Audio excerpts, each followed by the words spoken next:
Okay, good morning and hello. I think that we still have music in the background now, but it's nice to have music in the background while while talking. Just don't sleep. Okay, are we ready to start with the technology and hybrid and everything? Yeah. So good morning and welcome to. Oh yeah, you too. So welcome to Zagreb Tech Workshops #2, organized by UK Departments for International Trade. My name is Željko. I'm the manager in Bird Incubator, so I'm going to be your host for today. It's an honor that came to me to host today. And as first of this workshop was organized 2 years ago, it was quite successful. Because a lot of Croatian people wanted to get exit to UK markets and they wanted to work there.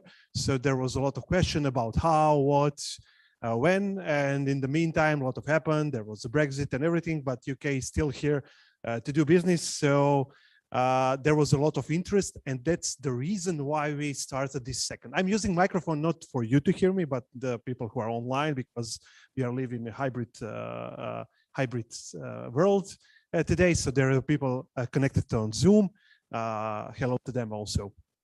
So the idea of this event today was to give insight into most challenging topics about setting up in the UK. Focused, because when we talked about what should be the topic today, was to be focused on tech sector and how can you grow business there.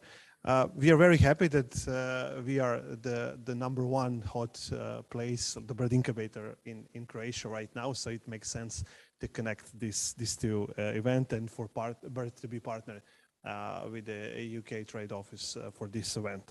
We also need to thank our partners, CroAI and CSEX, and it also makes sense for them to be partners because lots of companies want to know more and have to get more info about how to go to UK.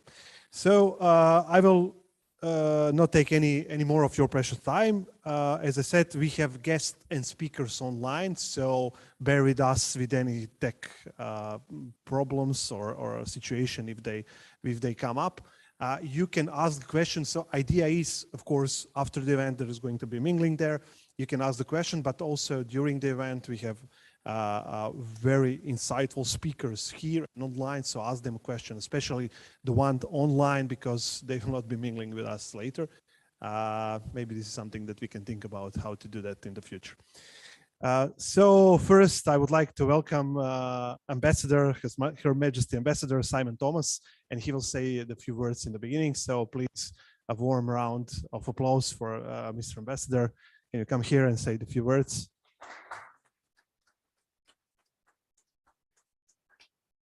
Dobro, hvala Željko i dobar dan svima, dobrodošli.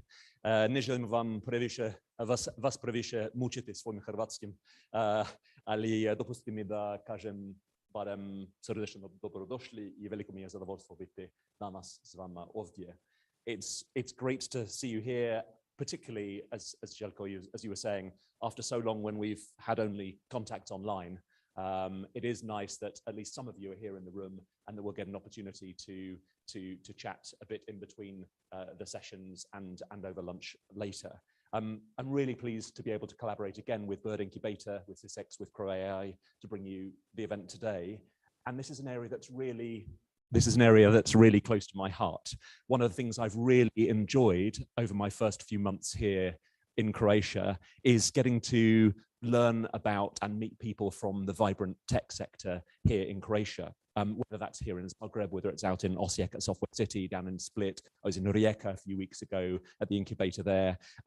Whether it's big companies, the InfoBips, the Rematses, the TISs, the Poslovne Inteligencijas, or some of the small, exciting startups. One of the first things that my team got me to do was visit a small startup with robots making delicious Dalmatian food down on the coast. So there's such a variety of things going on here, and it's really exciting. it's exciting for me too as British ambassador, because I see so many synergies with the UK, so many strong links that are already in place. And I'm really keen as an embassy that we should do everything we can to do more to support the growth of the tech sector here, to support these businesses, but also particularly to support them build stronger links with the UK. And this is a theme I'm really keen to make more of during this, the 30th anniversary of diplomatic relations between Croatia and the UK. Some of you will know that this is the second one of these workshops. The first one was pre-pandemic and pre-me. But Željko was just saying, the aim really is to provide you with a bit of first-hand information from some experts on the UK tech sector, to discuss some of the challenges that come up quite regularly, and to get some tips on how to navigate those. And also to link you in with the team from our Department for International Trade. We've got both Kristi and Diana here with us today. And they're part of the wider team that offer services to companies who are looking to set up and to grow in the UK. So look, I'll stop there. I really hope you find the sessions useful. Please join the conversations, ask questions, make sure you stay for lunch, talk to people, have human interaction, which we've been so missing over the last few years. Još jedan put dobrodošli I želim vam uspješnu I korisnu diskusiju. Hvala. Thank you, Simon. It's nice pronunciation in Croatian language. So soon you will have a talk in Croatian. It would be fun to see that. So as I said, we're going to be focused on tech, and we have a speaker here came in person from UK. It's Mr. Adam Evans from Snave UK, and he will present a little bit about tech in UK. So please, a warm round of applause for our guest coming here from UK live. Okay. Can you just stand here, please, for because of the online people, and you use.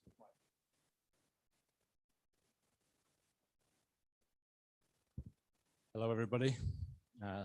Thanks for your kind welcome this morning. My name's Adam Evans, and I'm the MD of Snave UK Limited. We're an extension partner of the DIT in the UK, and we provide business development, sales support services, as well as sort of corporate development and M&A services to overseas companies that want to not only expand out of their domestic regions, but also mainly use the UK as that footprint to perhaps some global growth. And I want to talk a bit today about the tech sector. Okay, but firstly, let's look at why we want to, why should we enter the UK market? And the UK is the second largest economy in Europe and the sixth largest in the world. So it's a great ecosystem there as a target place to enter. And that technology investment in the UK soared in 2020 to over 15 billion. So that's now more than France and Germany combined. So that tech investment is just huge outside of anywhere else, outside the US. And the government is taking active and positive steps to position the UK as an international hub for tech companies. And there's a lot of emphasis from the government in the UK to really make the UK the main tech hub for Europe and beyond. The ready availability of world-class and high-skilled workforce. Within the UK, we have a huge resource of quality and talented staff in terms of that working in that tech sector. And the Tech Nation visa, that enables the brightest and sort of the best tech talent from around the world to come to the UK. And a couple of those are actually working for us at Snave. So our CTO and some of our other developers have actually come to the UK through this same visa. The UK's corporation tax of only 19% is one of the lowest in Europe. So there's those benefits from the tax point of view. And so you compare that to France and Germany, it's significant. We've also got R&D tax incentives. So there's other ways of bringing capital back into the company and utilising some of those technologies. So we have that funding to be able to look at new areas and to be able to capitalise on that. And we also have the patent box, which allows companies to apply for a reduced rate of 10% corporation tax if they're looking at different patents across the country. So there's a lot of benefits to come to the UK when we look at it from a tech perspective. And the UK tech industry is very much a growth sector. So the UK tech has captured more than a third of the total 89 billion invested in euro in 2021.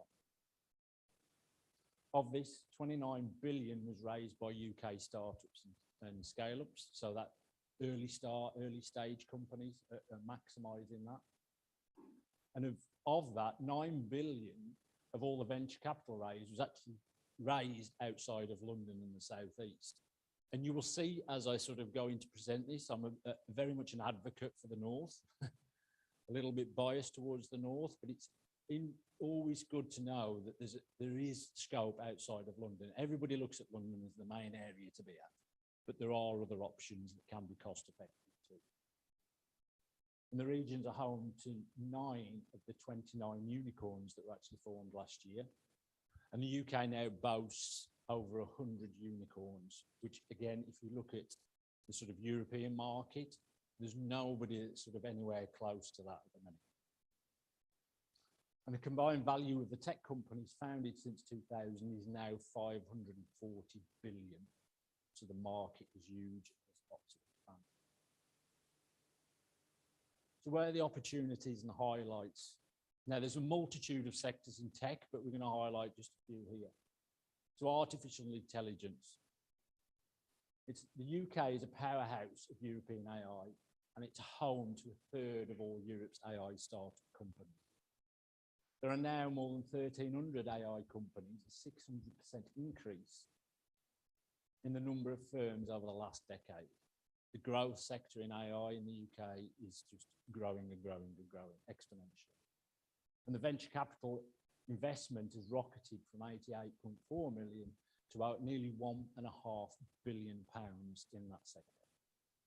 And the investment in deep tech continues to rise, and there's another 2.3 billion invested in 2020. So that AI across all different sectors and all different uses of it are really starting to grow. And again, this is becoming more regional outside of London as well. Robotics, autonomous systems and fintech. Again, the total economic impact of the application of RAS in the UK is estimated at 6.4 billion by 2035. And as the workforce is starting to look at different automation processes, and what we're seeing now is the big corporates were sort of at the top level of that and first to market, big resource, big pockets, have access to the developers. We're seeing that start to filter down now into the SMEs. So there's companies now that are opening up to be able to provide autonomous service and robotics to those smaller companies, and they're benefiting from that. And the significant growth is predicted over the next decade in the rise of the mobile robots. Fintech. The UK is the third largest destination for investment in financial technology. And what it's interesting to note is, you know, that market in the UK, the adoption of utilising fintech is really high. There's many options where we can look at bringing fintech products into play. And there's an increase in demand for contactless transactions. The UK is very good for user adoption in new technologies. So we find that that drops down to the user very quickly. So even when we look at the US, and just as a slight comparison, you'll find there's a lot of technology companies there, but it does take a little bit longer to filter down to the everyday user. And the UK has one of the highest consumer fintech adoption rates in the world, which is 71% are now looking at the fintech option. Cybersecurity, very prominent at the minute in the way the world is and what's happening around the world.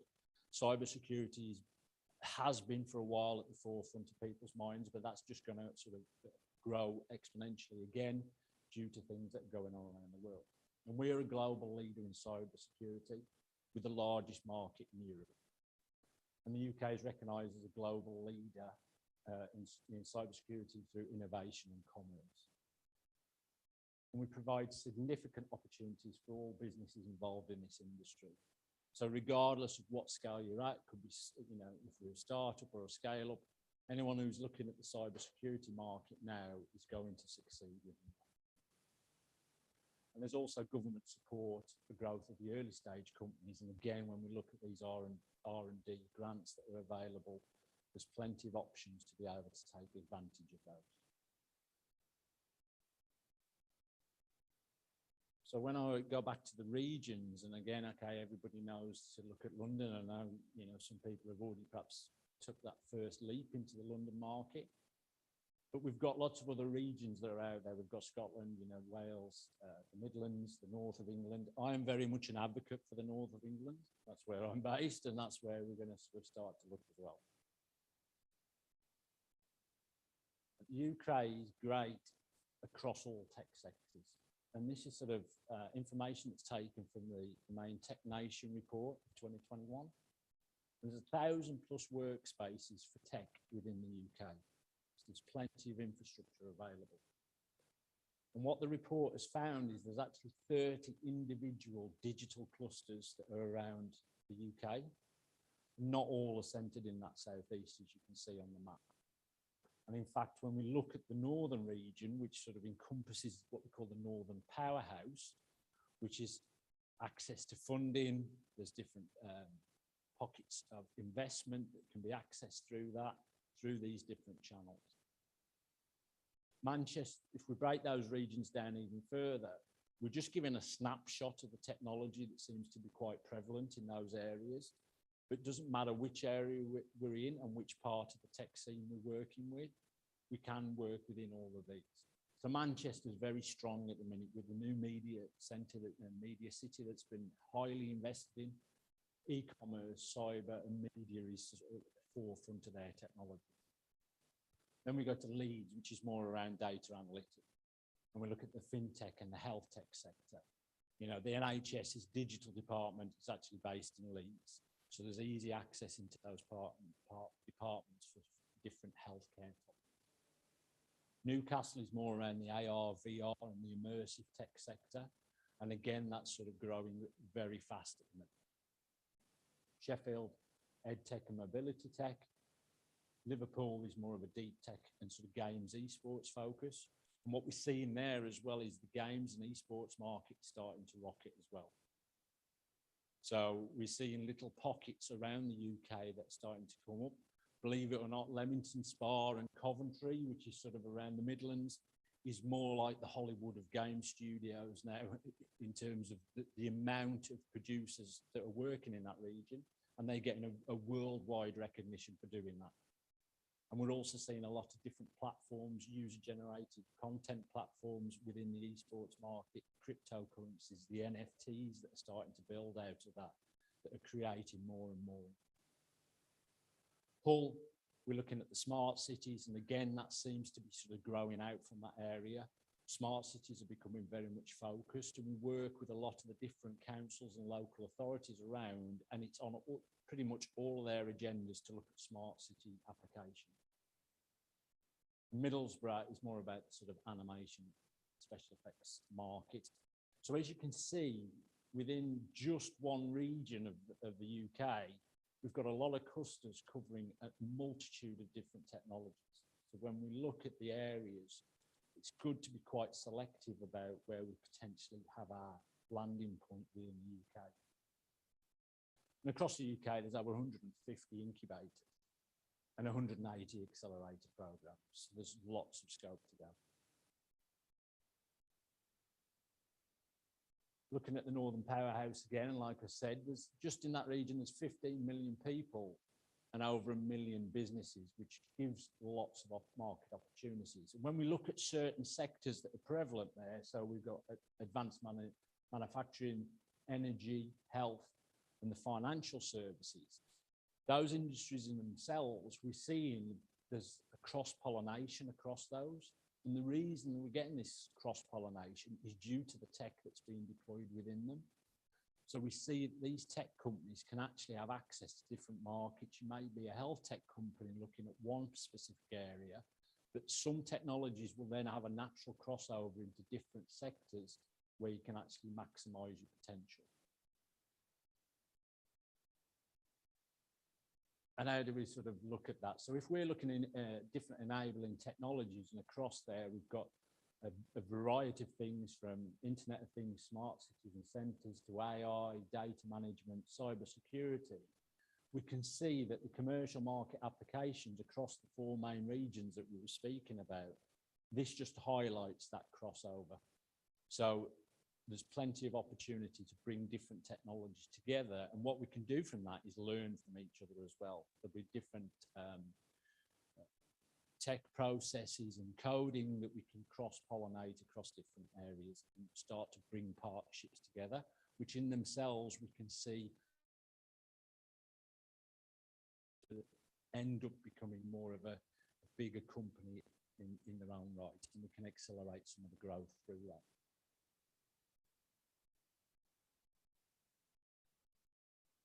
What we've noticed as well in terms of tech, and this is across the board, is COVID has become a catalyst for creating sort of digital transformation.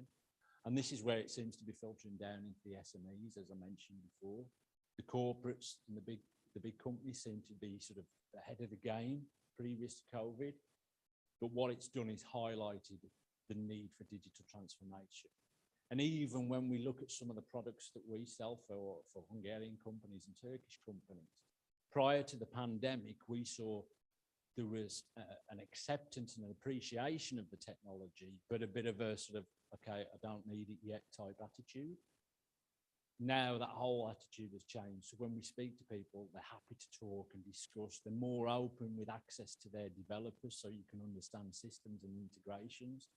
Whereas prior to COVID, the whole roadmap, the word of choice was the roadmap's really busy and we're not going to have any clarity for another 6 months. So it's a drawn out sort of, pipeline. We're now seeing that, okay, they'll make room within the roadmap for certain technologies to at least speed up those integrations. And the tech and creative with key sectors. So again, I'm just popping a few examples of some of the tech that's on there. This is by no means everything that's on, but the enterprise software, ERP, CRM systems are ever popular. There's lots of companies doing great things in that market. HPC and data management, analytics and big data, very prominent across sort of northern part of the UK. AI, cognitive computation, machine learning. What companies are now doing is starting to become more data centric. They understand that their data is very useful to them.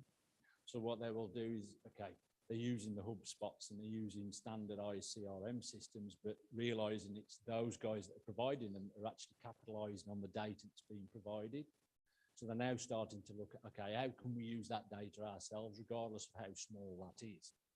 So they want to understand, okay, can we deploy machine learning techniques across data that we've all our business interactions? Can we get business intelligence from it and use that to help us grow and go forward? IoT, smart cities, as we said, are very strong. And simulation modeling.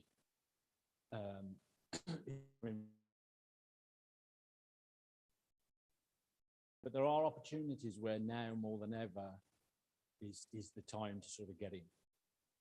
So e-commerce and retail tech, again,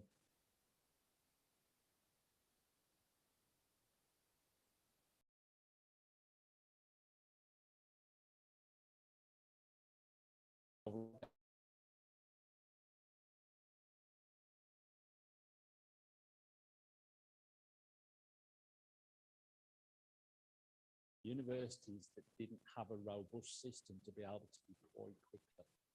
So there's a lot of focus and investment going into new ed tech techniques, immersive tech, media content, film and TV. There's a lot, especially in the north now, there's lots of incentives around the film and TV market, so you can produce tech into that. Again, AI links into this technologies, etc. And as I said before, the games and online gaming and esports is just sort of growing very quickly. So if you're in any of those, now is the time to move if you're looking at doing the UK. just coming out of the north, and if we look at sort of the Midlands now, so we, you know, just dropping onto the north as well. I know some people look of the cost of what it would cost to set up in London. You can have the same, if not better, facilities and structure, and it's know that, but the talent pool is still there. You know, London really is almost a country on its own in the way we look at setting that up. But if we look at it now from the Midlands point of view, which is my hometown originally, tech companies in the West Midlands have raised 454 million in venture, and the tech growth in the region has grown by an average of 7.6% in the last, so between 2014 and 2000, and that was actually the fastest region. Going forward, expected to generate at least 2.7 billion for the local economy by 2025. And the key technologies within that region, fintech, edtech, healthcare.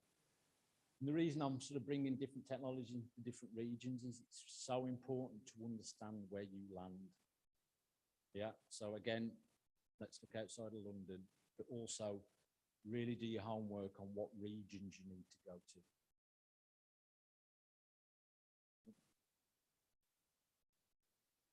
Obviously, you can't leave London out as well in the southeast. It's one of the world's most digitised societies. The capital's market ready and waiting with a diverse base of customers. You can't get away from it from London. You have got that diversity. You have got access to a lot of people on your doorstep. The fintech at the minute, and is one of the leading blockchain hubs in the world. And the UK is the largest cyber security workforce in Europe, which is based in London. 27% of those are based in London. So London does have its merits. So just to come back before I can stop boring you then. Okay, funding and smart money available, and there's tax incentives. The industry support networks, and it's a business-friendly environment. A lot less red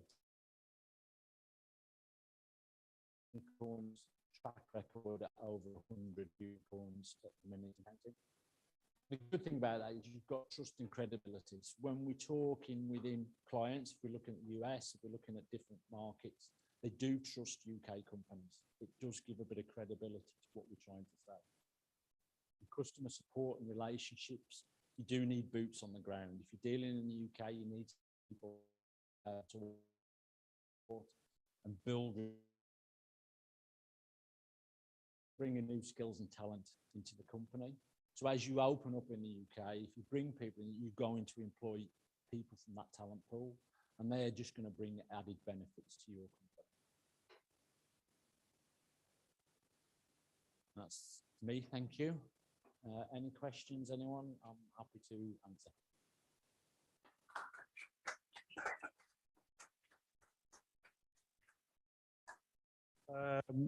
So you're live here, so we're going to leave question for later with the food and everything and networking. Thank you, Adam, for this insight into UK tech. It was quite interesting. So I believe that you will have a lot of questions afterwards. Maybe even probably help these guys, you know, to connect with the UK tech scene.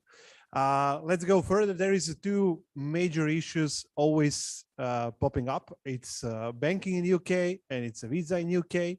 So we have Juliet with us. She's online. She's from UK. She will help us with these topics. Can we get Juliet on the screen? Just a second. See you. Hi, Juliet. Hi, how are you? We are very good. Nice, Good. nice room. Yeah. Yeah, I am live from London. Sadly, not with you, but there we are. Yeah, but you cannot leave your kid, you know, alone in the room. Nice kid. As I and the office dog, Don't forget, Yeah. don't forget. Okay, so hello, welcome in Zagreb virtually, and we just Igor and see what you prepared about this hot topic. So yeah, you can share the presentation. They need to allow me to share. Okay. I think she's up. Yes. More co-host.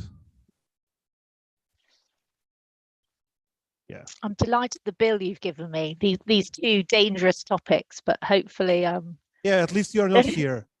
So nobody will you feel I'll have chase you about it. less issues in not being there. Yeah. Now, can you see my screen? Yeah, we see. Just please go in presentation mode. Okay, hold on. No. Got it? Okay. Yeah, that's right. Perfect. So I'm going to chat through, obviously they've kindly indicated I've been given the immigration slot and banking, and I'm really going to chat through kind of also some of my kind of common tips and things. So really things to consider. Obviously, Adam has just given you a kind of overview of the UK and what's going on and that type of thing. And this is really the kind of more detail, I guess. I will probably speak for not more than half an hour. You're welcome to wave at me, but probably given I'm not in the room, it may be easier. I'll pause for if anyone has questions as I kind of cover each topic. So my plan is really to talk through these things. First off, who I am. So I am a lawyer based in London. I run the law arm of Ori Clark. We're over an 80-year-old business. I'm third generation. My grandfather started it. So we're both lawyers and accountants. And for many, many decades, too many to mention because I'm now very middle-aged, but we have helped businesses come in and set up in the UK. And we help across the board with both any legal questions, accounting questions. Obviously, for the purposes of today, I'm going to chat through immigration. I spend my life apologising for us Brexiting. So obviously, I will cover those issues and then chat a bit about banking and top tips. So obviously, we Brexited. Most of us don't agree, but anyway. The result of that means that people need visas now from Europe to come to the UK. You are able to come to the UK to do various permitted activities, but effectively, if you want to come and work or set up a business in the UK, you need a visa. So for the Europeans that were here prior to us Brexiting on the 31st of December 2020, we had a scheme that they could apply to settle. So they applied under a scheme, and all of them that were here previously basically remain here and are allowed to remain here. If you are not one of those people or you're looking at coming, any European national now who comes after December 2020 now need a visa. The UK does have many, many different visas. Our immigration climate continues to change. I, in fact, sit on a policy and have lots of arguments about opening our borders and allowing access to talent and access to people. And the good news is that the UK is open to that. They do want skilled people, but obviously there is a balance in the UK of protecting the UK market. But effectively, all the businesses that I work with, there's always solutions to being able to come in, set up, and to operate here. And that continues to change. But often, if you're looking at coming and starting, then you may well need funds. And in reality, you need funds anyway to begin here. So broadly, lots of you may well come to the UK as visitors. You're able to come in as business visitors, and there are various activities you're allowed to do under that. You cannot, though, strictly under our immigration rules, although I know lots of people do, it is set up a business and start operating it. That is considered work. So my big thing with all of you is getting advice early on and sorting out your immigration first, ideally. And I'm going to chat through the options and things. And some of you may know, some of you may not know, and they continue to evolve. but it's quite straightforward so long as you deal with it at the start. So obviously Europeans that are here have often already gained, or if you previously lived here, it is often worth checking whether you can still apply under the EU settlement scheme or as frontier workers. Frontier workers a lot in construction and that type of thing. I have a lot of clients on that come and go but live somewhere else, but may come in and do specific projects. So I'm then going to just chat through, really, I've split it into two. So for those that are working for a business, so effectively what we would consider employees, and then I'm going to chat through the options for visas for owners. And then there is always personal options. So some people may be married to a Brit or be in a relationship with somebody who's got status in the UK. There are often those things. So the visa options for those planning to come and set up in the UK, the most amazing visa, and I get out my Union Jack, and if you are able to, please do use it, is a visa called a representative of an overseas business. We typically, it's a big mouthful, but we typically refer to it as a sole rep visa. So this enables, you can't be the main owner or the only owner, but it enables you to send somebody who is relatively senior in the business over to the UK to expand. You don't need to have anything here. It must be an expansion project. It can't be relocation, but this is typically used by nearly all of my clients if they're pretty established in market at sending one of their key and first members of staff over. So they will come in on a sole rep. Once that person comes in, the normal practice is the business will then set up. So that individual will set everything up.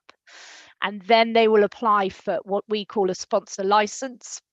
So to enable then to basically issue work visas. So we have two main categories, which are a skilled worker, which used to be a tier 2, and then we have an ICT. I mean, they really trip off everybody's tongue, but there we are. So a skilled enables effectively people that are skilled, talented, have sufficient qualifications, are able to obtain work visas. So in the tech sector, I mean, I was dealing with a company yesterday. There is no limit on the number of people that can be brought in this category. There is no limit on how many a company can sponsor, provided you are they are sufficiently skilled and they're being paid the required wages. So that is typically what most established businesses would look to do in terms of bringing staff. So initially start with a sole rep and then move into having a license and either bring people in as skilled workers or ICT. ICT being that if someone has worked in your organization or within the group, it enables people to be transferred into the UK and transferred out. It's more considered a more temporary, so used a lot by more global businesses where people are coming for a short time, or they may come for a few years, but the intention that they would go back. It doesn't lead to someone being able to live here. So if someone plans to come permanently, the skilled worker route is best. But both these, as I've indicated, need a sponsor license. And I'll chat a bit about that and the fact that you therefore need to have been set up in order to then get these visas. So you need to allow at least 3 months to obtain a sponsor license, but that's assuming you are set up, which I'll chat a bit about in a bit. So the sponsor license is needed for both these categories. It is a 3-stage process, I would say. So people always ask, you know, how long and all of these things. So first off is the entity has to exist. It has to have all its registrations, including a bank account. You are required to have a bank account with a corporate entity. The fintechs at the moment aren't accepted, but I'll talk about that later too. But effectively, you apply for a license. It is approved for a 4-year period.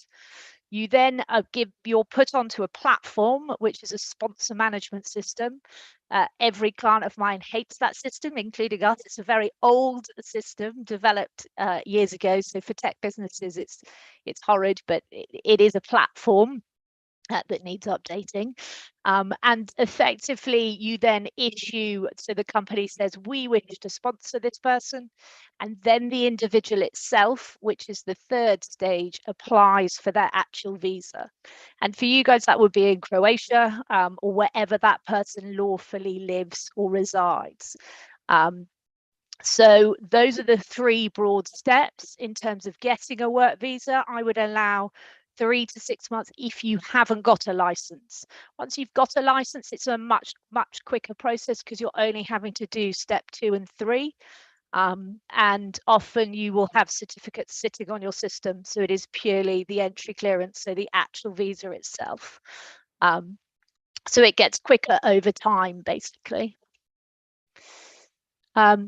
So I've covered off, obviously, visas for those that are staff or those that are being sent in that aren't effectively owners. If you're an owner in kind of anything above 30% shareholding, you're really looking at these options. If you haven't established anything yet, or in terms of in Croatia and you wish to start it in the UK, or you're established but it's not yet as big, these are basically the options. So you can, as an owner, sponsor yourself. So the first one is obviously the skilled worker ICT. That enables basically the same as what we've talked about. Obviously, you would need to be set up. You will need somebody in the UK to effectively be the person running the UK, and then you can be sponsored. So a lot of owners may come in and out on this, often on an ICT. So those that are running global businesses, if they spend quite a lot of time in the UK and they're overstepping that of being a business visitor, then often they go under this category, and this enables you to draw money from the business and be effectively draw wages. You can't go on the UK payroll, you can't draw money in terms of be paid unless you've got a work visa. So that is often the option people use. There are then these various visas, some of which you will have heard. There are newer visas coming, but we're still waiting for some of those details. So there is the global talent. I have a few people on that. Typically, I mean, you can read as it is, it's in certain industries. Effectively, you have to set out who you are, what you've achieved, and get endorsement to come in and start a business. It's a pretty good category for certain people, and if you fit within that, and I envisage some of you may well fit within that. Alternatively, there's the startup. Typically, I would say they are more for younger, although I can't see all of you, so I don't know how young all of you are, but often that is very much there for those that have finished university, are beginning to look to start a business, and they do this category. There is no financial requirement for that. If, however, you're in Croatia, you've started your business and you're now looking at expanding it, then really it's the innovator that is the most suitable. So the innovator is for experienced people that are looking to set up. On all of these, you need endorsement. So there's various authorities you go to. Adam was mentioning some. So there are different units. You will have heard things like Technation, that type of thing. So there are different endorsers that you go. You indicate who you are. They have a process you go through, and they will give you an endorsement. And then you're able to apply for your actual visa. For the innovator, you need £50,000. So that is the required investment funds to start a business. Historically, it used to be 200,000 on the old entrepreneur visa, but the replacement for the entrepreneur, if anyone knew about them, is the innovator, effectively. And there's a fantastic program you were hearing from Adam, so called the Global Entrepreneurs Program, which is run by DIT. That is basically there to help businesses come in, and they are one of the endorsers on the innovator visas. So we work quite a bit with them and the teams that they have globally to basically encourage and help businesses into the UK. The final point is really, you may have seen press, there's a great deal of press currently, in terms of just the move and the desire to basically ensure that we can attract talent in the UK and bring in people with talent. So they haven't yet published any of the details or information around that. We're still waiting for that, but there will be new visas, and there typically are new visas introduced on a relatively regular basis. So it is worth always refreshing, looking and seeing. But as an owner, these are predominantly your options in terms of coming and starting in the UK, if that is what you want to do.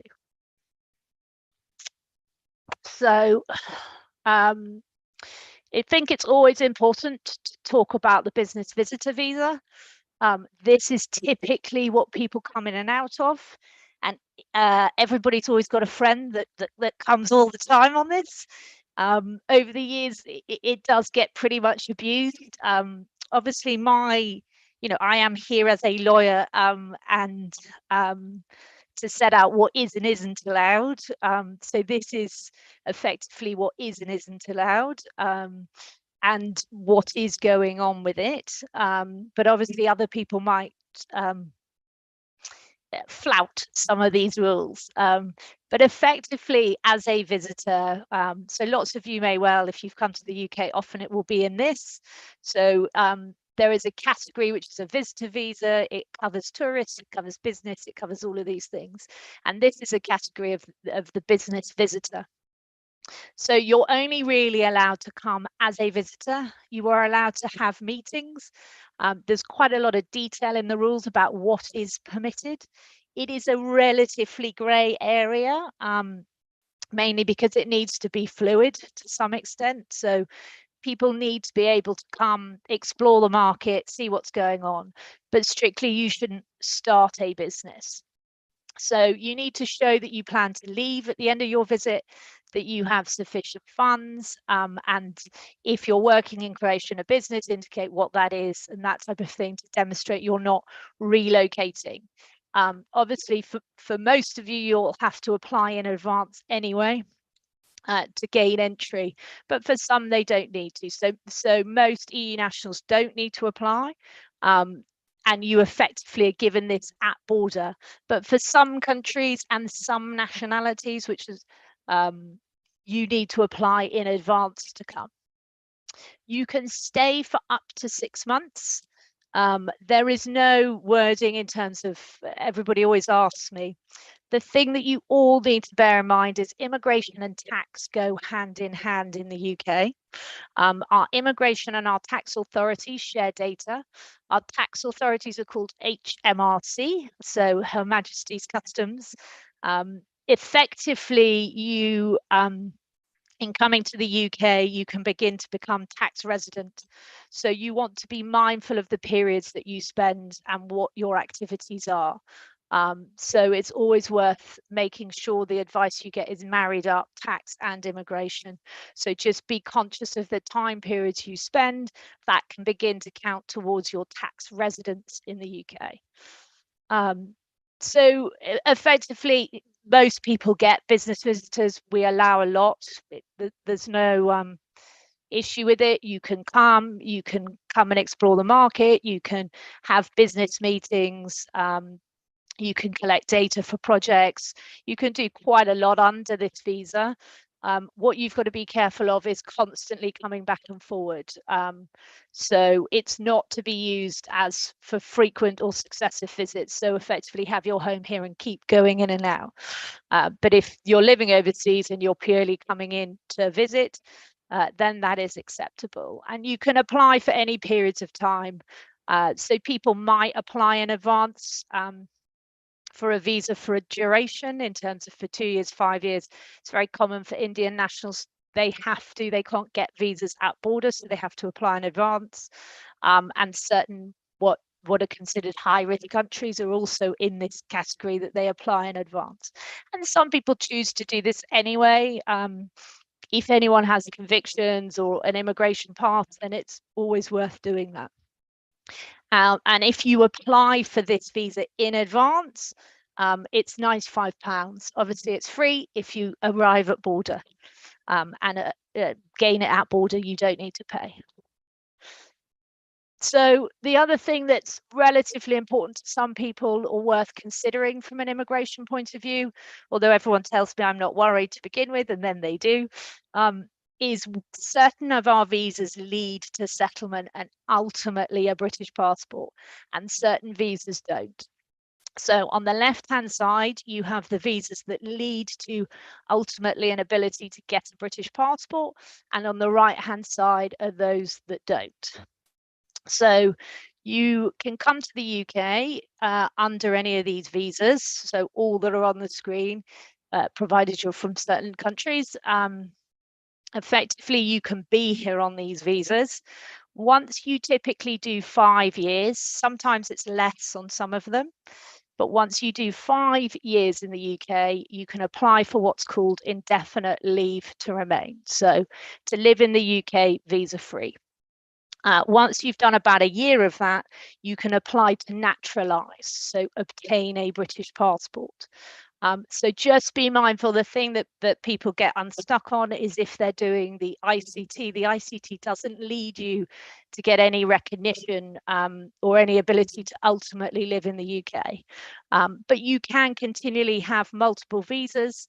For my wealthy clients, they would never apply to settle because that does start to impact your domicile and your tax status, basically. So some will just stay on visas, but if it's important to you, and for some it is, particularly if they're building a business here, they want an ability to ultimately get a British passport or have an ability to be here.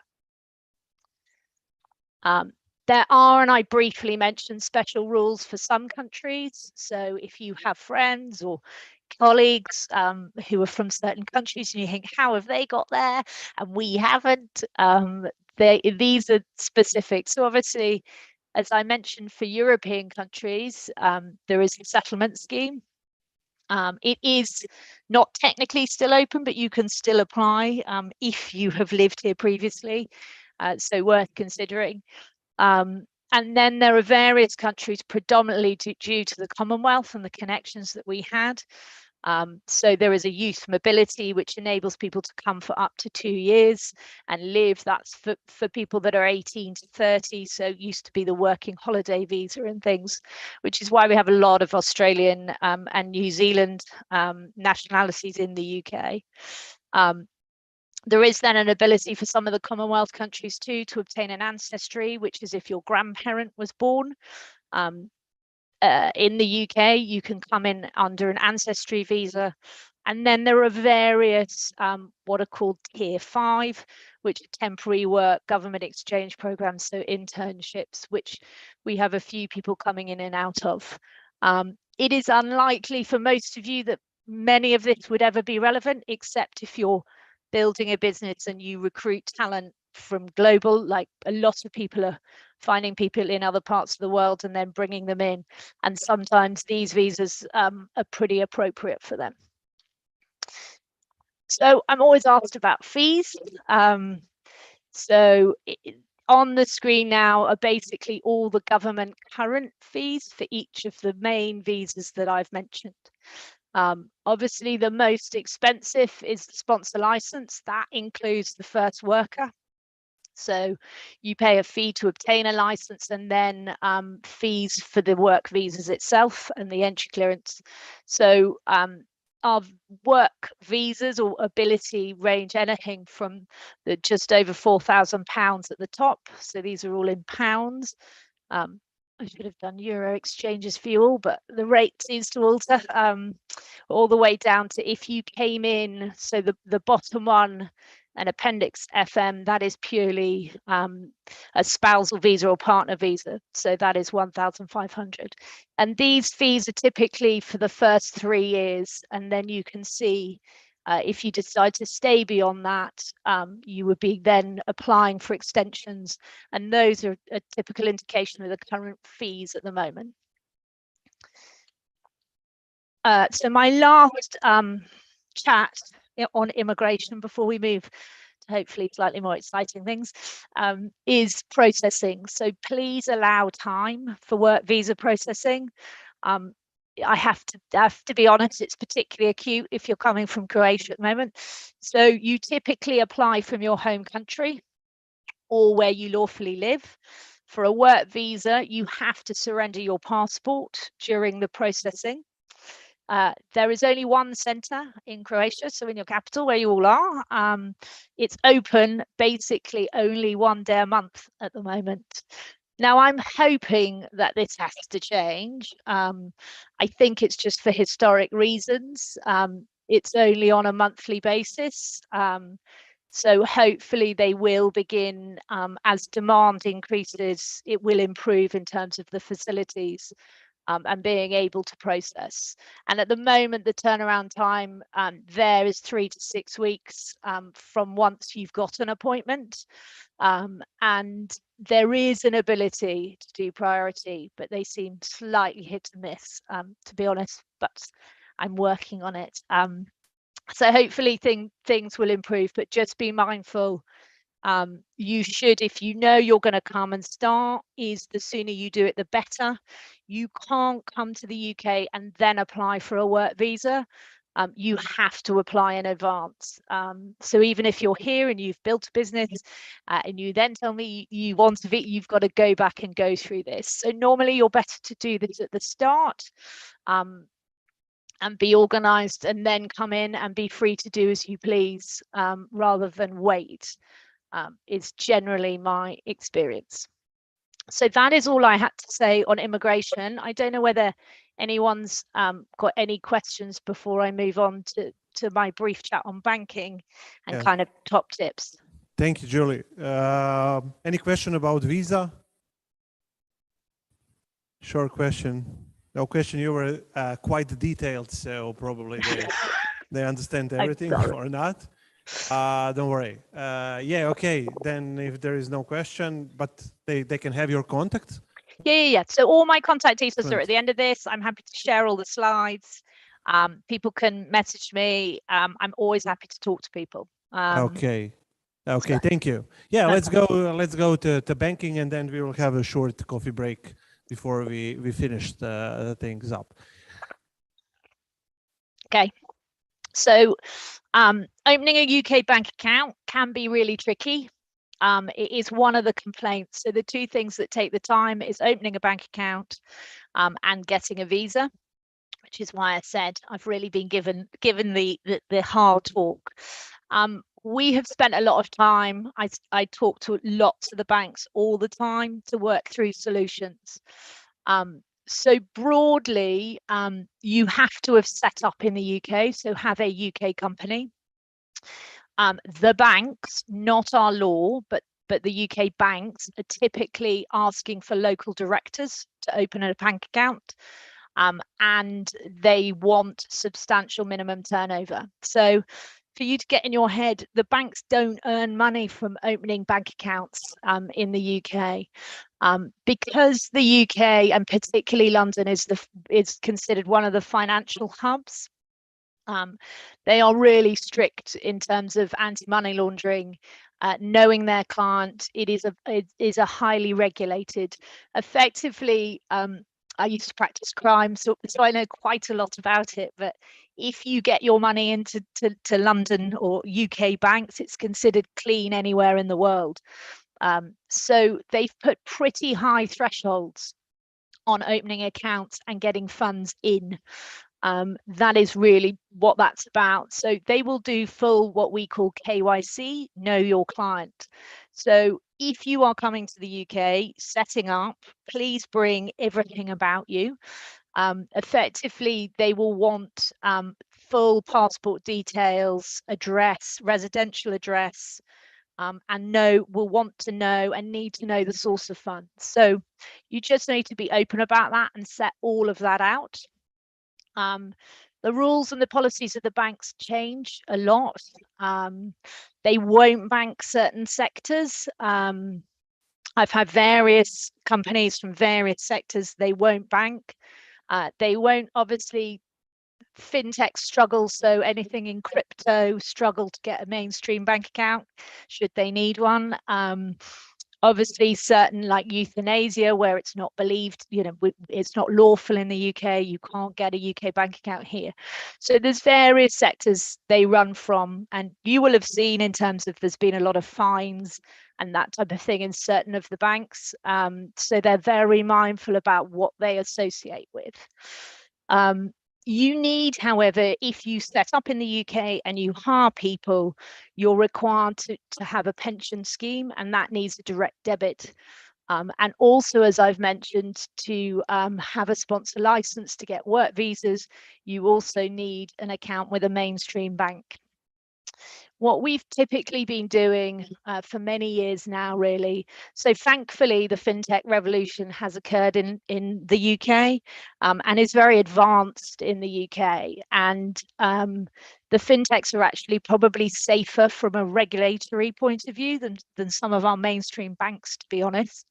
And they offer much better products than the mainstream banks, and their foreign exchange rates are better. I know for certain nationalities and people, that's a really strange concept, and people still want a mainstream bank. I'm probably going to say something quite profound. Some people will agree or not, but I'm not convinced soon, and I think that's going to happen quite quickly, that you will ever go to a mainstream bank for a commercial bank account. I think that people will just use the fintechs. Their platforms are way better. Their systems seem way better to use, particularly when you're a global business or operating in different jurisdictions. So I've put on here some of the main fintech solutions. So there are organizations like Meridian, Axion, Revolut, Tide, Monzo. They're all well established. They are highly regulated here. They're great. Our current favorite for most of our clients at the moment is Wise. So Wise enables you to set up without the need for a UK resident director, and they do direct debit. So that solves your pension requirement. I am arguing with our immigration authorities to get approval for the fintechs so that you don't need a mainstream bank account. But I haven't, I've won it occasionally. They have allowed some through, but at the moment they haven't changed the rules.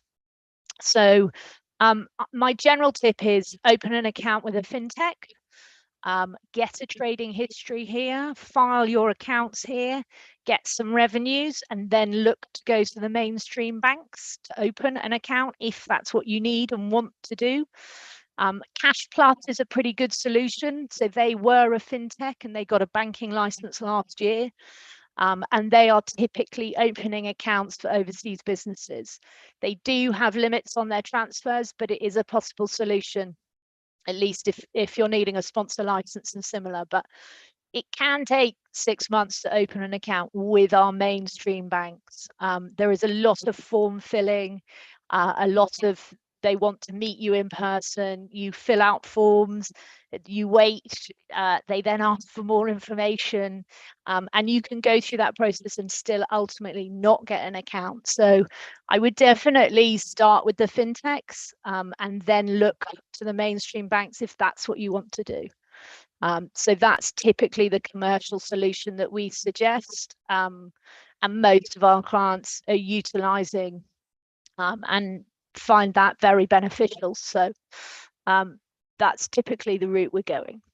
I don't know whether there's questions in relation to banking, or I can just trip on through. I have about 4 more slides to chat through the top tips, so things that are going on or people are experiencing.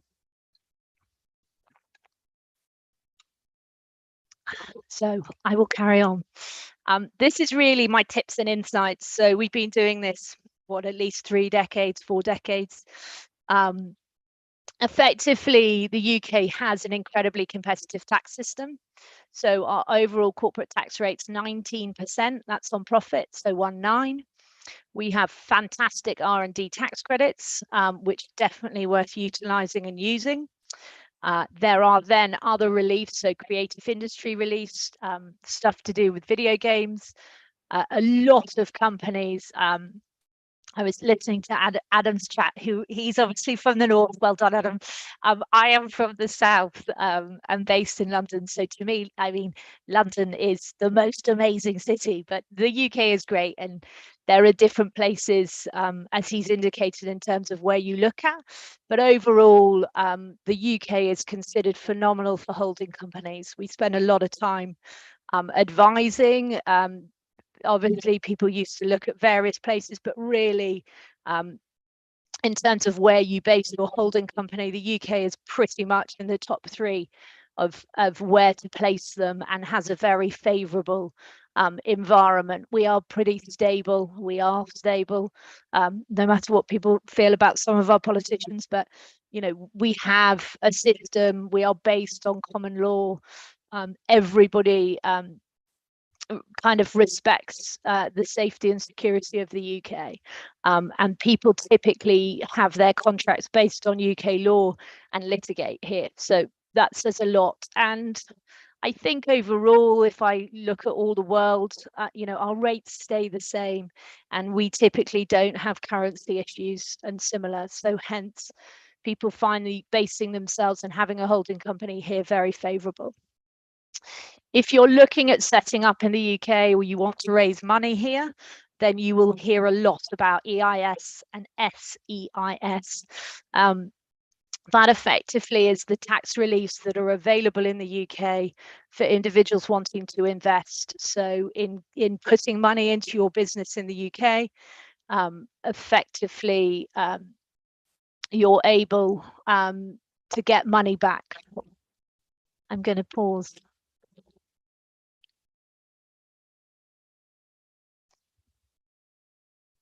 You've raised a hand. Do you want to say anything? Testing something. Don't worry. Okay. Sorry. Okay. Don't worry. Okay. Don't worry. Yeah. It's working. Okay. Yeah, it does work. So then just broadly set up. So obviously, if you're coming to the UK, 99% of businesses set up a private limited company. It is incredibly fast and inexpensive to set up in the UK. There is no requirement for local directors and no requirement for minimum share capital. It is definitely the easiest place to set up in Europe. Everything is done electronically. I have set up in various countries. I've tried it all, and yeah, ours is really easy. The only UK requirement is an address, and typically people will use their law or accounting address to be their official address. I obviously mentioned when I was talking about banking, so the banks often ask for a UK director, but that is not a legal requirement. So you only need one director, one shareholder, neither of which need to be British to form an entity here. Typically it'll be one of the owners, and depending on what you're looking at, it may be that you put the Croatian entity as the shareholder in the UK and begin to start forming a structure. So Croatia at the top, UK underneath. Sometimes if you're beginning to alter, you may start reversing that. Once you've formed an entity, so forming an entity can be done within 24 hours. It is all electronic, simple, and easy. You then normally would register for corporation tax. So our corporate tax, you set up a payroll if you wish to employ people, and you register for VAT if applicable, which is our sales tax. So if your turnover is above 85,000, but most would go ahead and register for VAT. UK limited companies are really robust. They're amazing.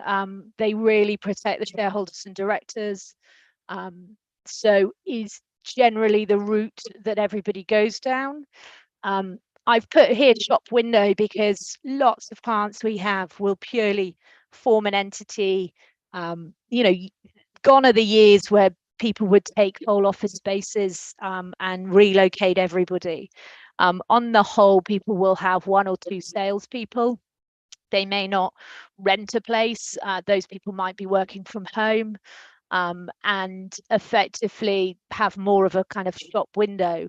Nobody in the UK necessarily knows if you don't have an entire physical presence. Having a UK entity and those people here and your official address as law or accounting is very much the norm.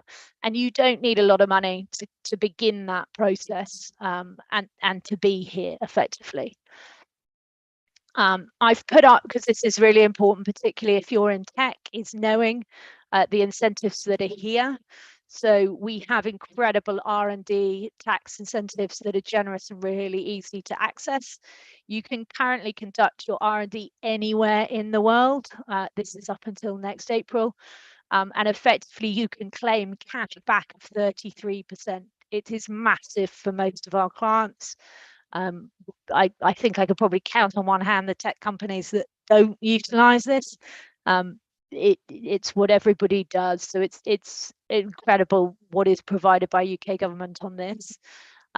There are then other, depending on what sector you're in, the creative industries reliefs that are definitely worth exploring, and video games tax reliefs. And then we have a patent box scheme. So I mentioned those there so that you're aware. Please do explore them if they're relevant to you. My final chat is in relation to talent and people.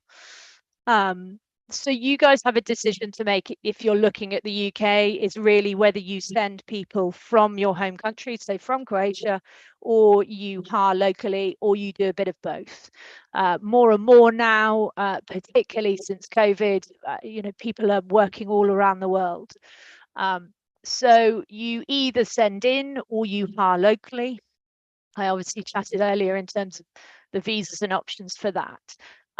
This basically sets out the basics in terms of if you employ in the UK, our social security tax, so the amount that the company has to pay on top of the individual's wage is 13.8%. So that is the cost of effectively employment in the UK for a company. You are required to provide a contract before they start, and you're required to obviously provide holiday and sick leave provisions. Holiday is the same as the European-wide, and we still respect basically the European laws, so will be similar across the board. And then the only other requirement is that a company must have a pension scheme you can utilize, which is what most startups would do, utilize the government pension scheme, and you are required to make a contribution, and so are the individual employees. So it's typically a 3 and 5% respectively. There are then, my final point is really the tax reliefs that are available.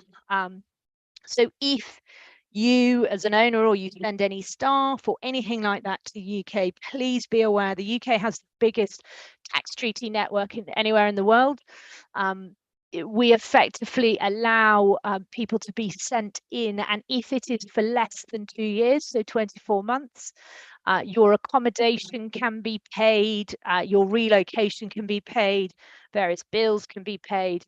There is what's called short-term business visitors relief, as well as we typically call these tax reliefs secondment, which are well worth utilising and looking at and using, at least for the early stages. And if you send somebody over, you pay their accommodation, that is not a taxable benefit for the individual and is a deductible expense. So rather than inflate wages, look at utilising our tax reliefs. So that is it. I'm very, very grateful. I'm sorry it was so long. If anyone has any questions, my details are there. I'm more than happy to always talk to people at any time. You can message me at any time. Happy to chat about your plans or anything you want to know or do. Thank you, Juliet. I think she deserves applause. That's impressive. I can hear that in London. Thank you. Any question for Juliet right now? There is one question. Good morning, Juliet. Justin Barnes. Tis an English voice, but now based in Croatia. I apologize if it's an overly technical question, one that opens a sort of box of rabbits. But just to clarify the headline figure on the R&D tax credit.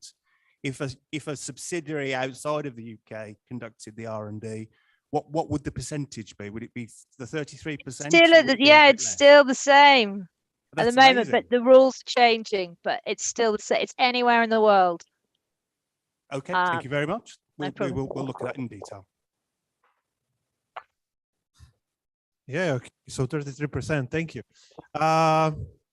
Any more question for Juliet? Okay, no. Thank you a lot for making this presentation. It was quite useful. It's going to be live in YouTube, and later people can watch it. So thank you a lot for being with us, and hopefully you will come to Croatia. I hope so. I hope so. I shall abandon my children next time and definitely say come hi and to your party. son. He was watching us all the time in our presentation. Oh, bless you. Well, Yeah. thank you for having me. I hope you have a great rest of morning. Take care. Yeah. Okay. Bye. Bye-bye. 10 minutes coffee break, just 10 minutes, and then we're going to finish up with one short round table. We have before that one online talk about investment in UK, and then wrap up round table, which will be led by ambassador. And so you can grab a coffee, 10 minutes, and then come back.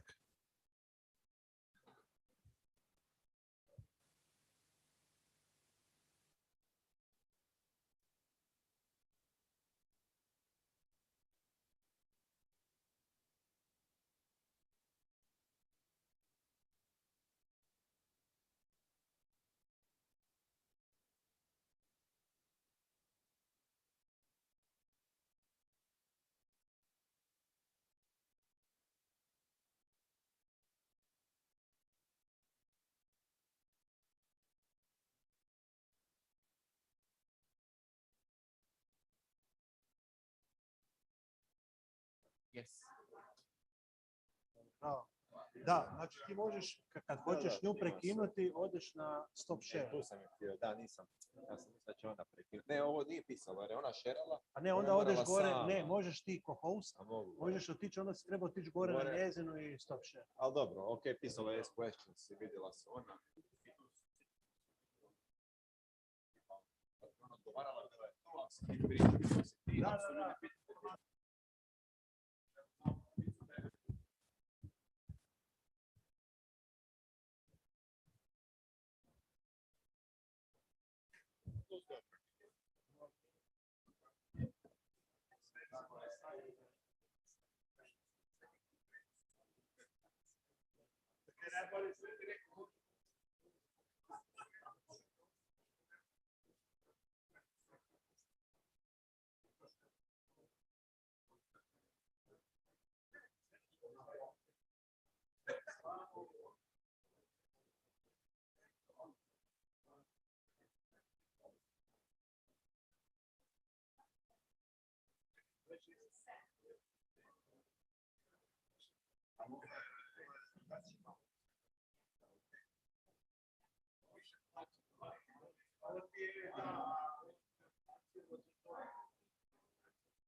Malo te fotke.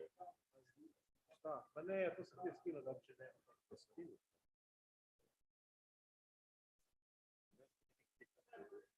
Ne znam ko. A kužiš, htio sam maknuti, maknuo sam već i on je ne da maknuti. Svi imaju na Facebooku sigurno jedna riječ. Neko prišlo na već. Sam na...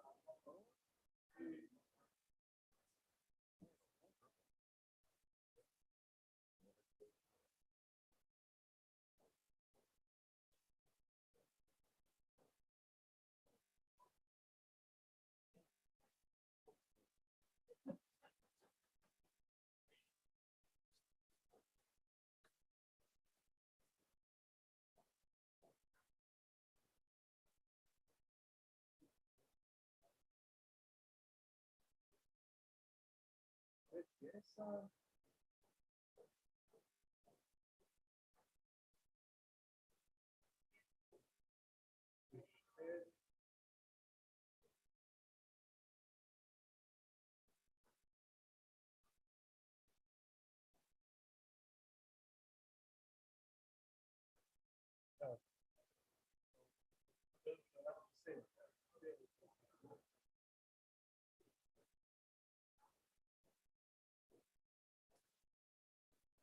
Možeš svoje popularno na YouTube.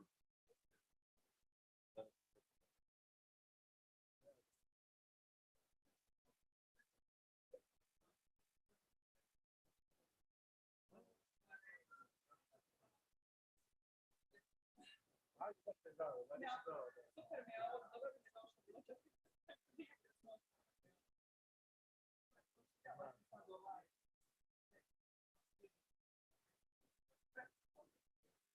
Da li smo onda tebe staviti za vodič?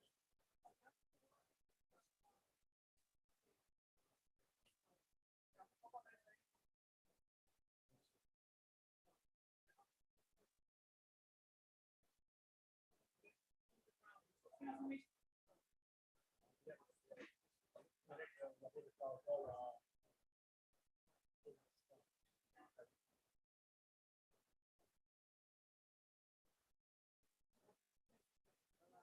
Samo još nešto rješavam, pa idemo sad i dalje, pa nam čekam tebe.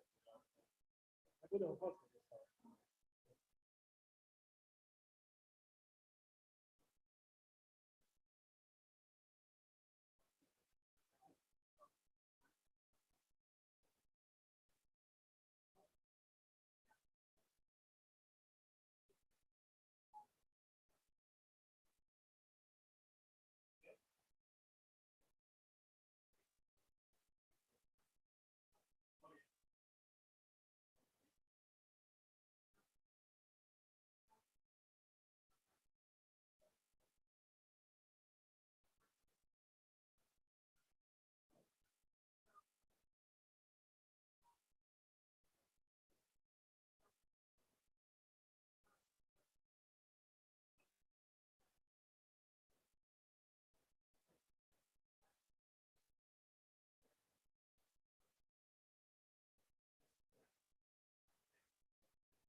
Jer kada je tu cimer, znači njemu moraš dati temu odmah.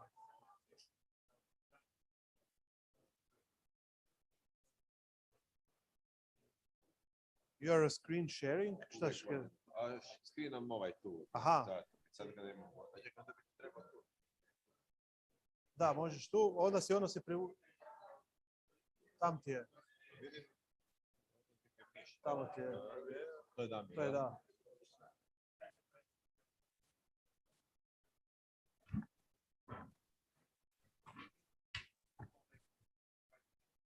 Let's continue, guys, girls.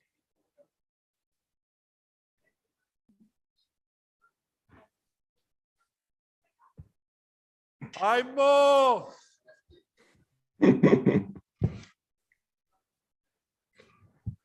A nešto, da. Okay, I think it's time to. Okay. So let's continue with the talk. We're going to first hear Damir Zimmer. Hi, Damir. He is going to talk about investment in UK. Let's just see you on the main screen. Okay, here you are. Okay, we see you and you see us. That's great. So Damir is Croatian who's living and working in UK. He's going to talk a little bit about investment in UK, the potential for all the startups and anybody who's looking for investment. And then we're going to continue with a short round table where you can also ask questions. So Damir, how are you today? I'm great, actually. I'm actually sad that I'm not there with you, but maybe next time. I didn't hear you quite well. Can you hear me? Yeah, I can hear you, but do you hear him clearly? Yeah. So did you have maybe headphones or something that you can use? No, unfortunately, I don't have any headphones with me. No. Okay. Well, we're going to. I'll shout. I'll try to amplify my voice as much as I can. Is that okay? Yeah, this is what we have to work with, so don't worry. Yeah, just share the screen, tell a little bit about yourself, and afterwards, if we're going to have questions, we're going to ask. Sure. So can you hear can you see my screen? Yeah, we can hear and see your screen. That is excellent news. So first of all, pozdrav svima u Zagrebu. It's genuinely a pleasure for me to be here today, and thanks to you guys for setting it up. I find it super amazing that these things are happening right now. As you said, I'm now in London, but I've spent most of my career in Zagreb. I've been in London for 6 years, but before that, I was at the Ministry of Finance for many years. And then I moved to London to work at the European Bank for Reconstruction and Development. I was there for 4 years, then decided that it's time for me to do something slightly different to what my life up to then was. So I moved from banking to tech. Actually, what I really genuinely fell in love with is capital markets. So a specific part and a specific mode of raising funds in public markets on stock exchanges. And I joined a startup. My day job is with a fintech in London. It's unfortunately a completely British team. Not unfortunately in terms of not being good. It's great, but I would love for us. I'm the only Croatian there, and hopefully, as we grow, I pluck more from the wonderful ecosystem that we have in Zagreb. I'm also really thankful to you, Željko, and to everyone at DIT and the Croatian Embassy for giving me a chance to tell you slightly more about how actually I experienced the fundraising options in the UK. This is going to come slightly from my personal experiences as a CEO of a startup We've been through quite a few rounds, guys before me and guys and after I've joined, so I do have some experience there. But I also today I'm here with my cap of one of the directors on the British Creation Chamber of Commerce, which I'll tell you slightly more about on the next slide. And we do get quite a few inquiries, and I'm extremely happy about that, by Croatian tech entrepreneurs looking to set up shop in the UK or raise funds. So I'm gonna give you an overview of some of the things. Obviously, in the next 20 minutes, it's completely impossible to give you all the tips and tricks on how to raise money. And I understand, and I know that you guys have actually that pretty well covered through your accelerator, Željko, and through the whole ecosystem in Croatia. So I'm not going to go into that. I will tell you that you can always reach out to us, to the BCCC, and to me personally, and I'll help you as much as I can. But the information I'm going to be presenting you with today, most of it is very Googleable, but I will give you some insights on how to approach these individual sources of finance and what it takes and what is required to make some headway if you decide to take that path. And I also know that most of you are on an individualized journeys and at different places in your fundraising path. So take everything with a grain of salt, and please try to customize and tailor the knowledge to your own circumstances. So in terms of just one of actually ways of helping you raise money. So what is the British Creation Chamber of Commerce? We have said it's an actual chamber of commerce that's been established in the UK, in London, for quite a few years, since the early 90s. And then a couple of years ago, some 5-6 years ago, I took over with a few friends to reinvigorate. So it's in itself, it's sort of a startup, but we have managed to find ways in which we can support tech entrepreneurs, especially. And then obviously there's always talks between the UK and Croatia about real estate tourism. So we do get involved with some of these other things, but it's mostly technology. It's a network of people that just share a common passion and business between the two countries. We are not officially under any government. We're not government sponsored. We're not officially attached to either of the embassies, but we do have great relationships with both the British embassy in Zagreb and in the Croatian embassy in London. We also have a network of partners that we work with.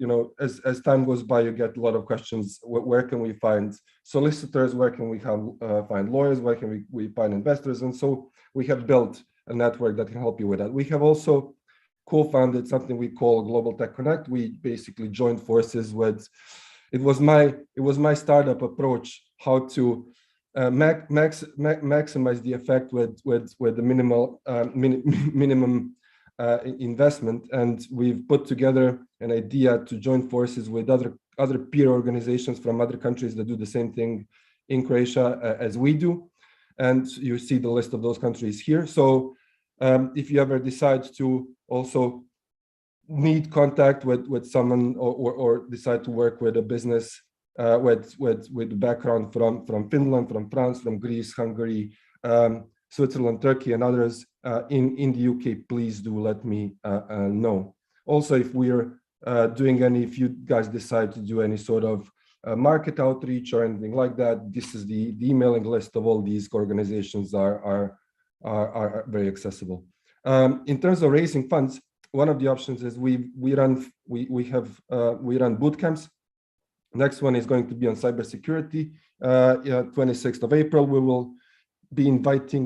will be looking for 2 cyber startups from Croatia to join us for that. We will have quite a few investors there, mentors, and all of that, and it's all free. So I think that's good. And then we will have a fintech one in October. So I'll go into the substance now. So why the UK? if you Google, I don't think you're going to find a single answer, but this is just my impression. It's just the sheer volume and number of the diversity of sources. And I'll go through some of those in the following slides. Also, higher risk tolerance.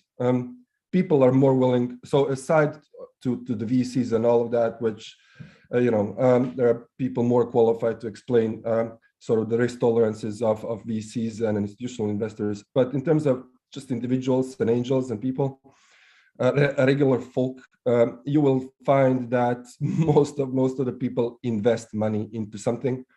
They are very open to exploring, to listening, to endeavoring to investment. There are in place different platforms that they can do that themselves, but also people invest directly.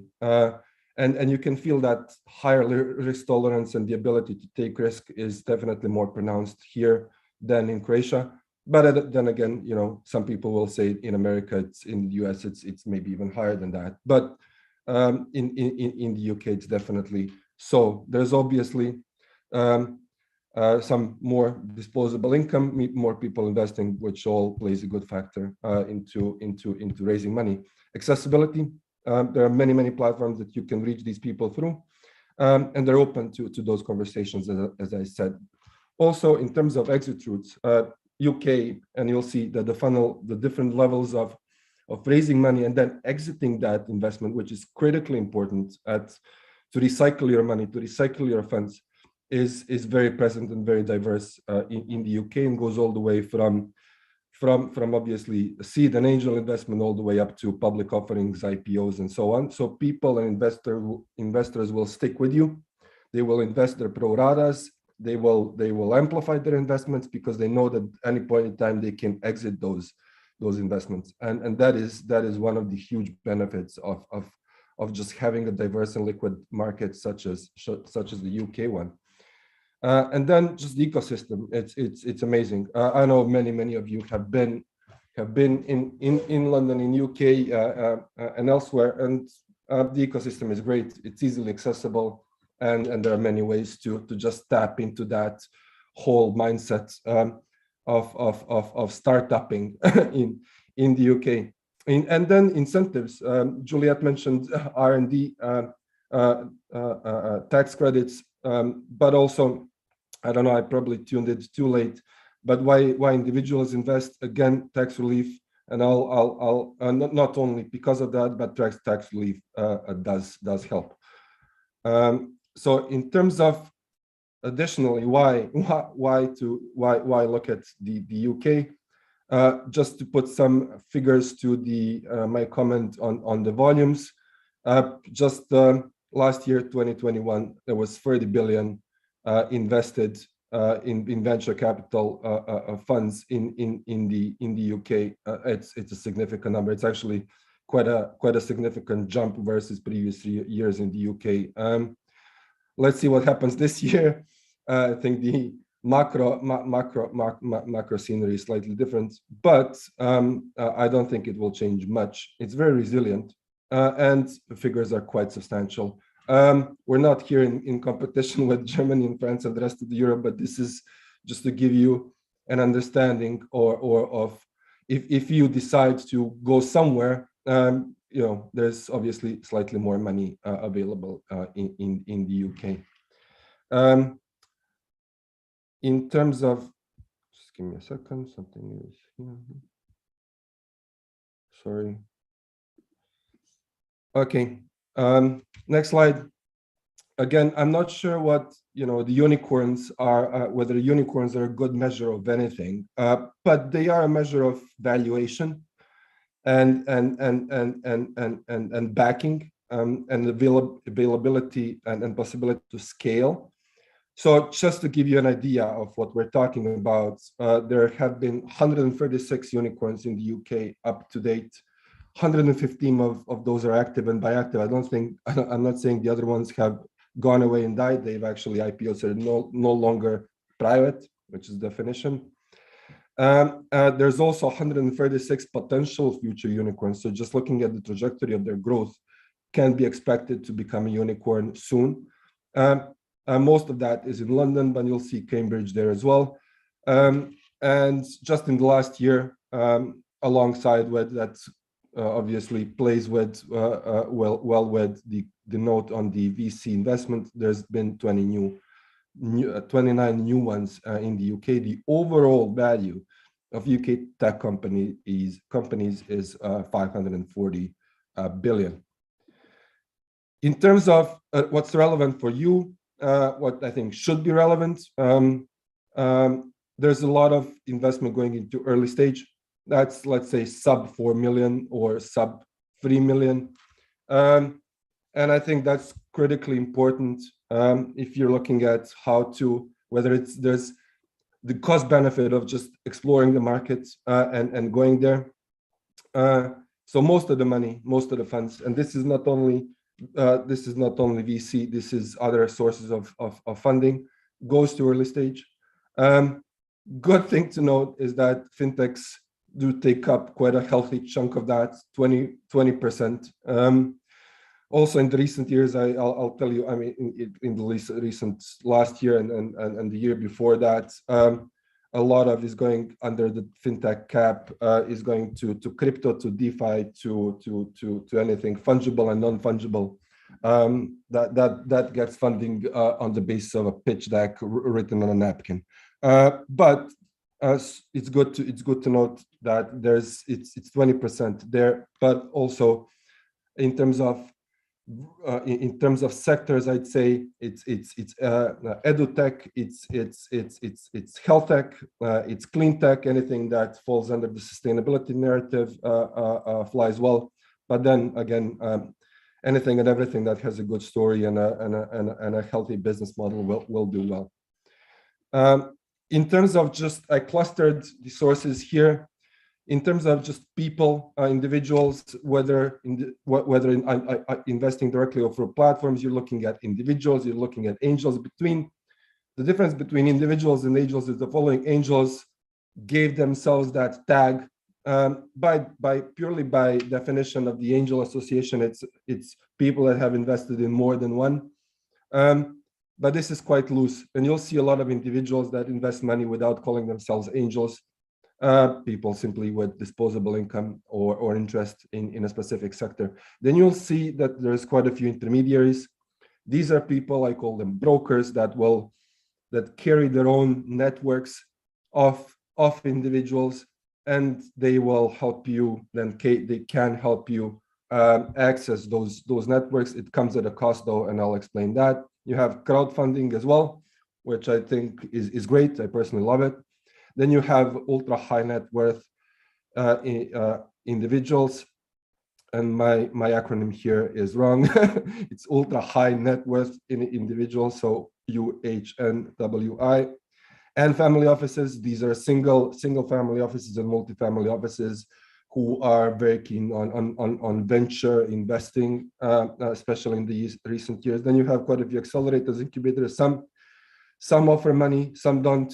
Then you have government grants. I know nothing about those, so I'll skip them for now because we haven't really used them. And I believe the IT here can really give you more detail on that.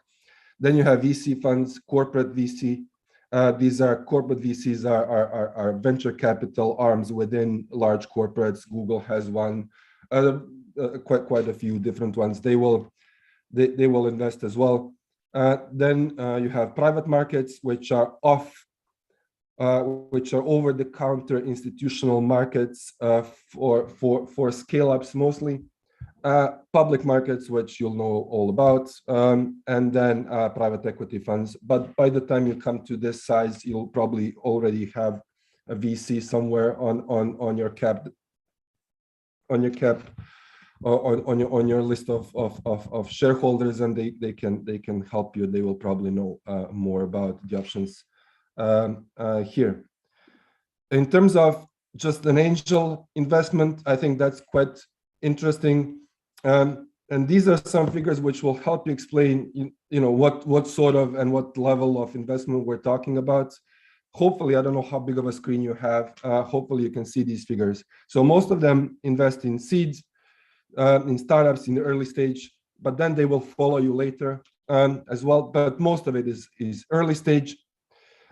Most of it is anywhere between £1,000 and all the way up to big tickets, $500,000 plus. But you'll see that most of it is between 10, 30, 50K, 100K maybe. And that's what you can count on. Some of these angels invest in syndicates.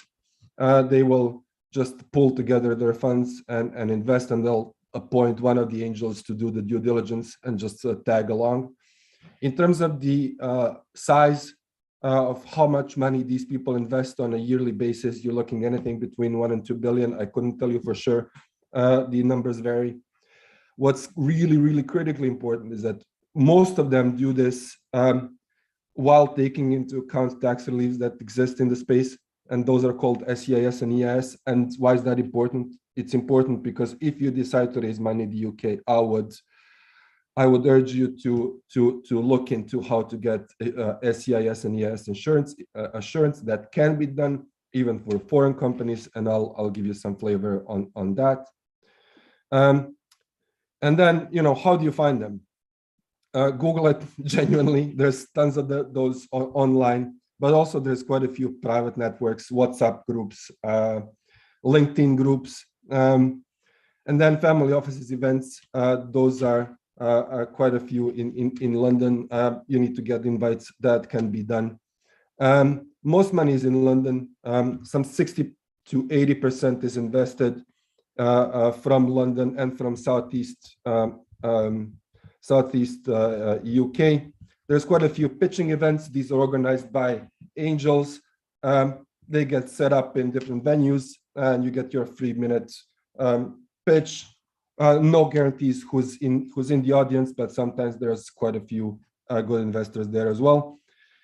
Investing directly with an angel means no commission, and that's really good, obviously. But then if you go through intermediaries, you're looking anything between slightly above 3%. It could be more from funds raised, obviously, through that contact.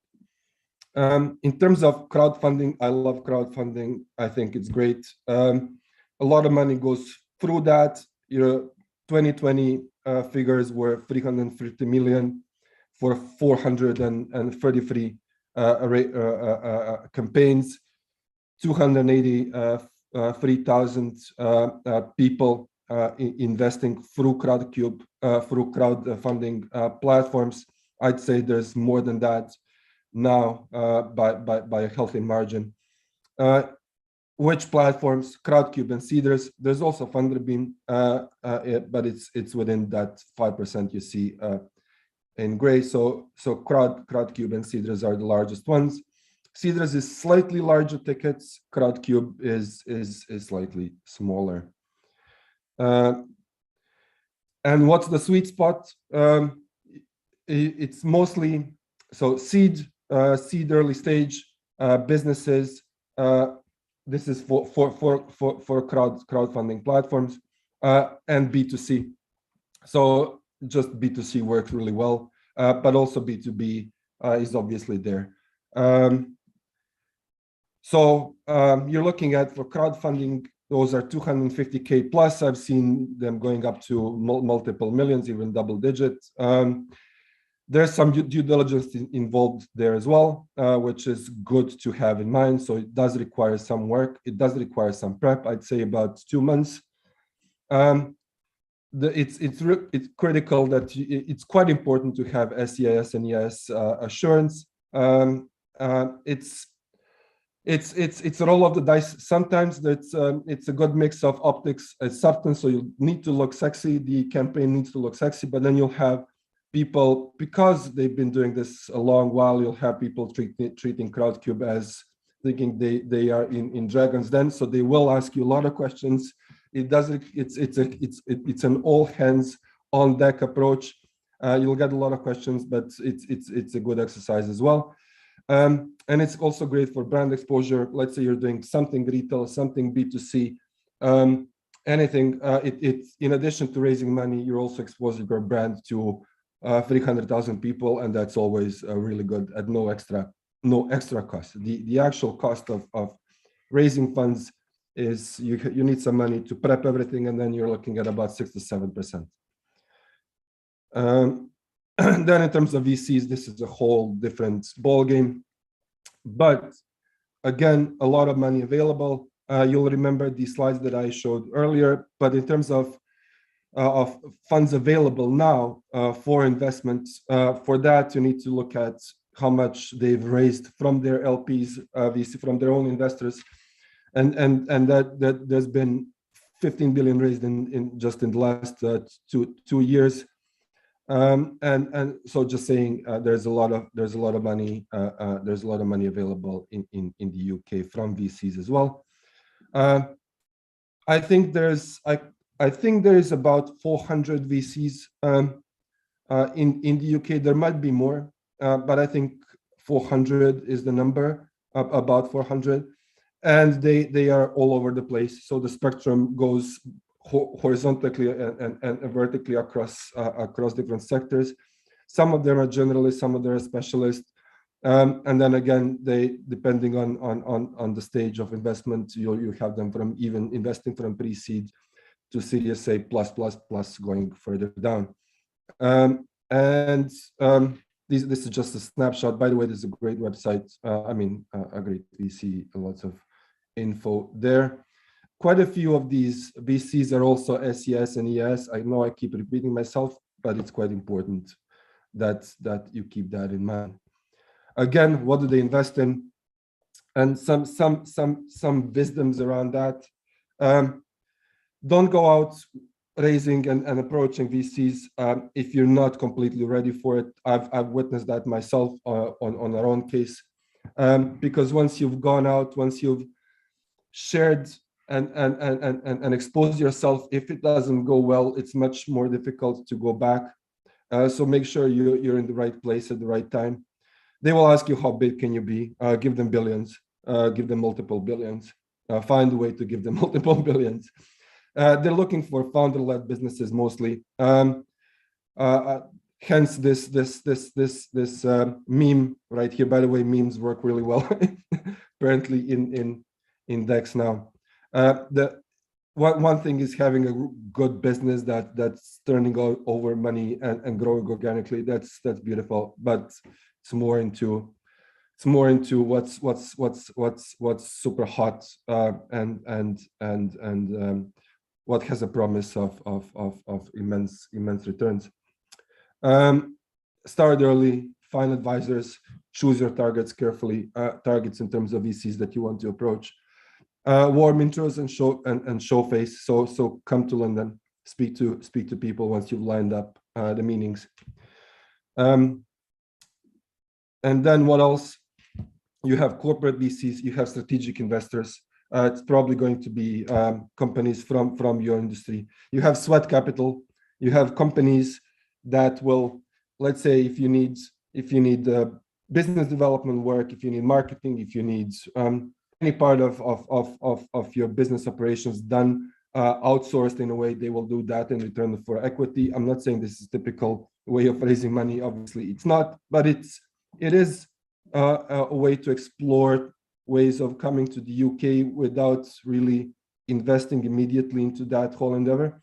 You have revenue-based financing, which is not relevant for you now, but if you come here and if you have some recurring revenues, it's very easy to get funding on the basis of that, which wouldn't be equity and wouldn't dilute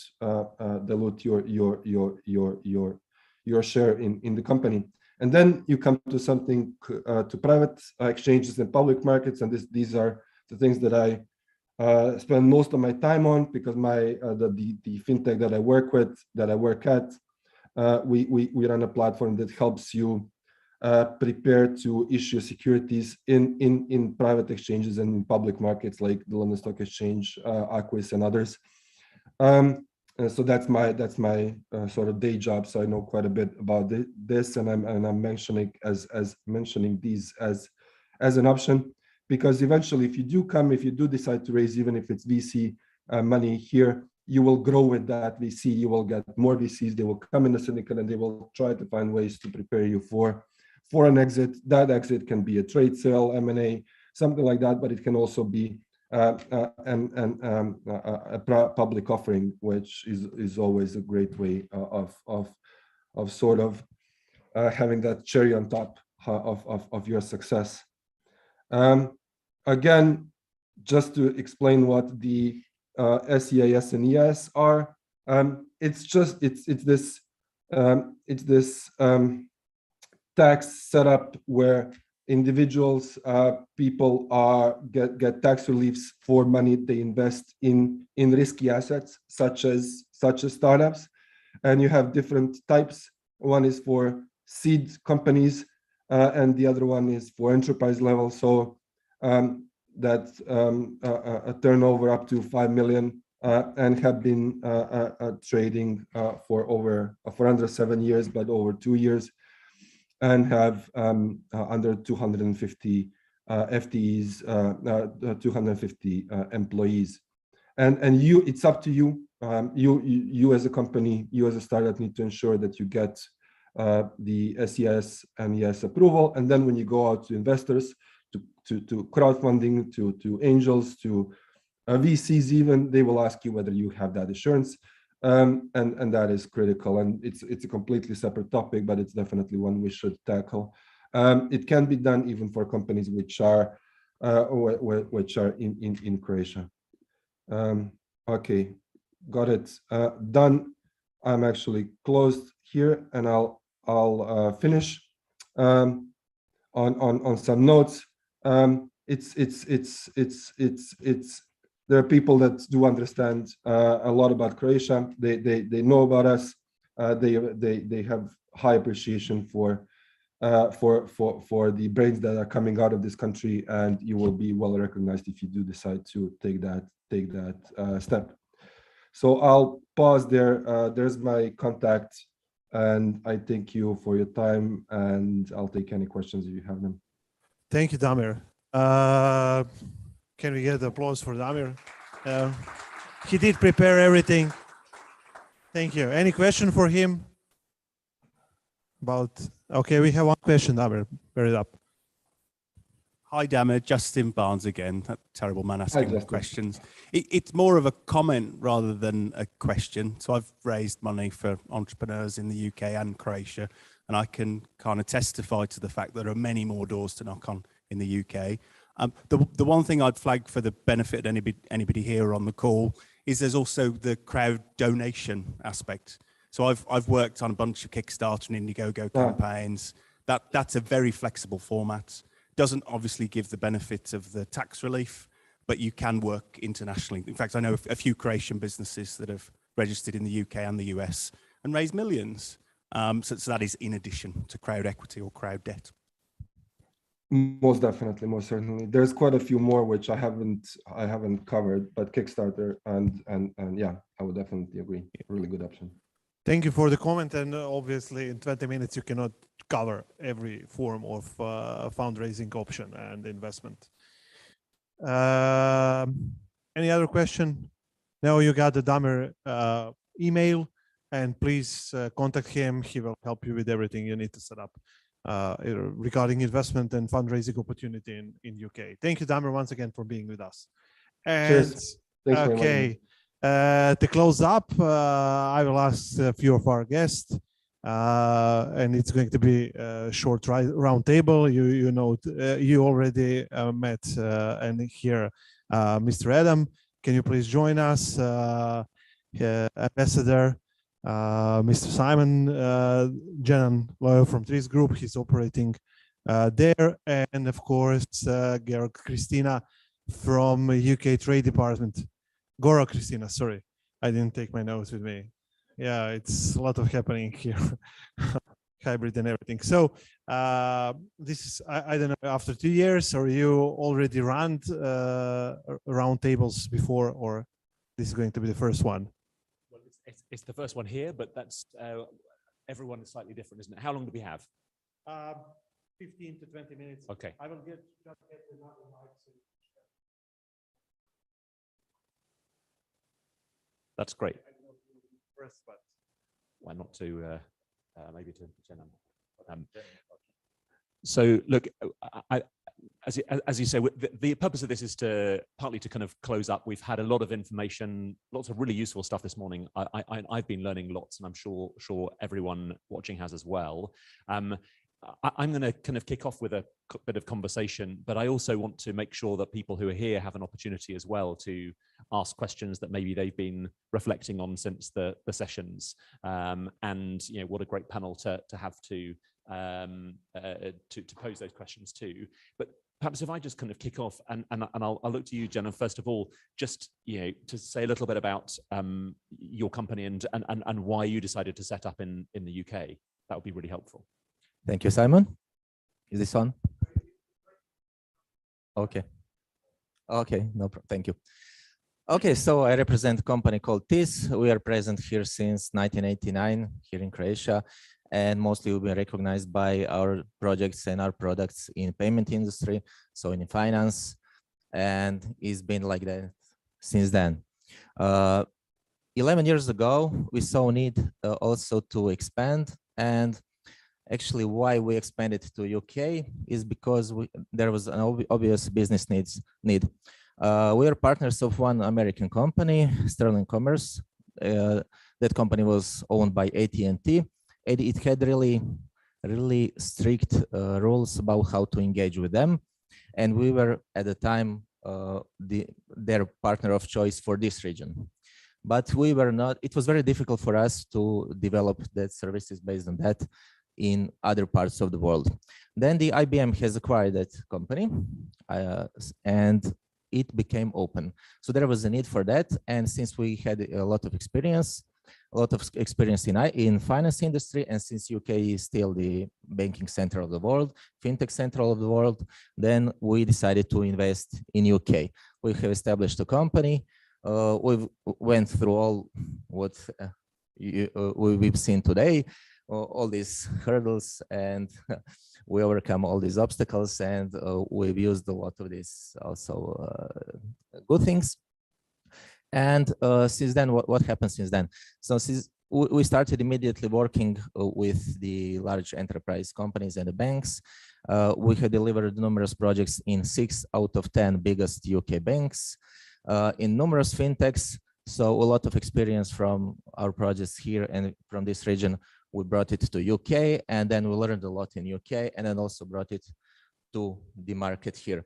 Actually, we made so many projects for finance industry and some other companies here that I'm pretty sure that everyone here is using our services, but maybe you are not aware of that because sometimes, mostly there is somebody in between. What is Bluebird now? Of course, in 11 years, Bluebird has evolved, and we're not just doing the traditional services as we did it before. Now we also have the research and development, and we also expanded to some other sectors. So we have very exciting projects and products also in artificial intelligence, and specifically for the healthcare sector. Currently, we have the office in High Wycombe with permanent employees. Also, we have employees in Midlands. And we have another office in the site of Daresbury, so that would be near Liverpool, somewhere in between Liverpool and Manchester, and that would be because of the AI talent of pool there, and because of our research and development projects. Well, that was really helpful, and I think you're really interesting how you're finishing up there. That sort of sense of, I think it's easy for people to look at London as the big draw, and it is, as we've heard, but actually. The kind of the UK market is big enough that actually, if you're focused on a specific type of tech, then I think as Adam was saying, there are different places you should be looking and real opportunities. One of the things I wanted to bring out when you said, you talked a bit about the advantages of the UK and some of the disadvantages, and I think we've covered a bit of both today. But I'd be interested in some of the differences. What's starting up in the UK? What was different about doing business in the UK than here that people might need to be thinking about? Okay, so first of all, it is completely different market in terms that we are here a small country, and all the neighboring countries are also small. So it is more like a relationship-based market.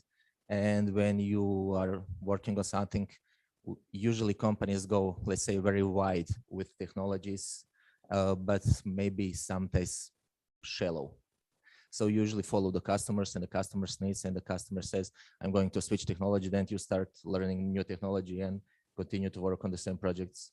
That we, let's say, example. In UK, when we went to UK 11 years ago, so then we knew that it would be a really bad approach for UK. So you can go there and say, no, I'm doing this, this, and this, and then they would ask you, oh, is that a 3,000 people company with so many technologies? So then actually we decided to go with a niche.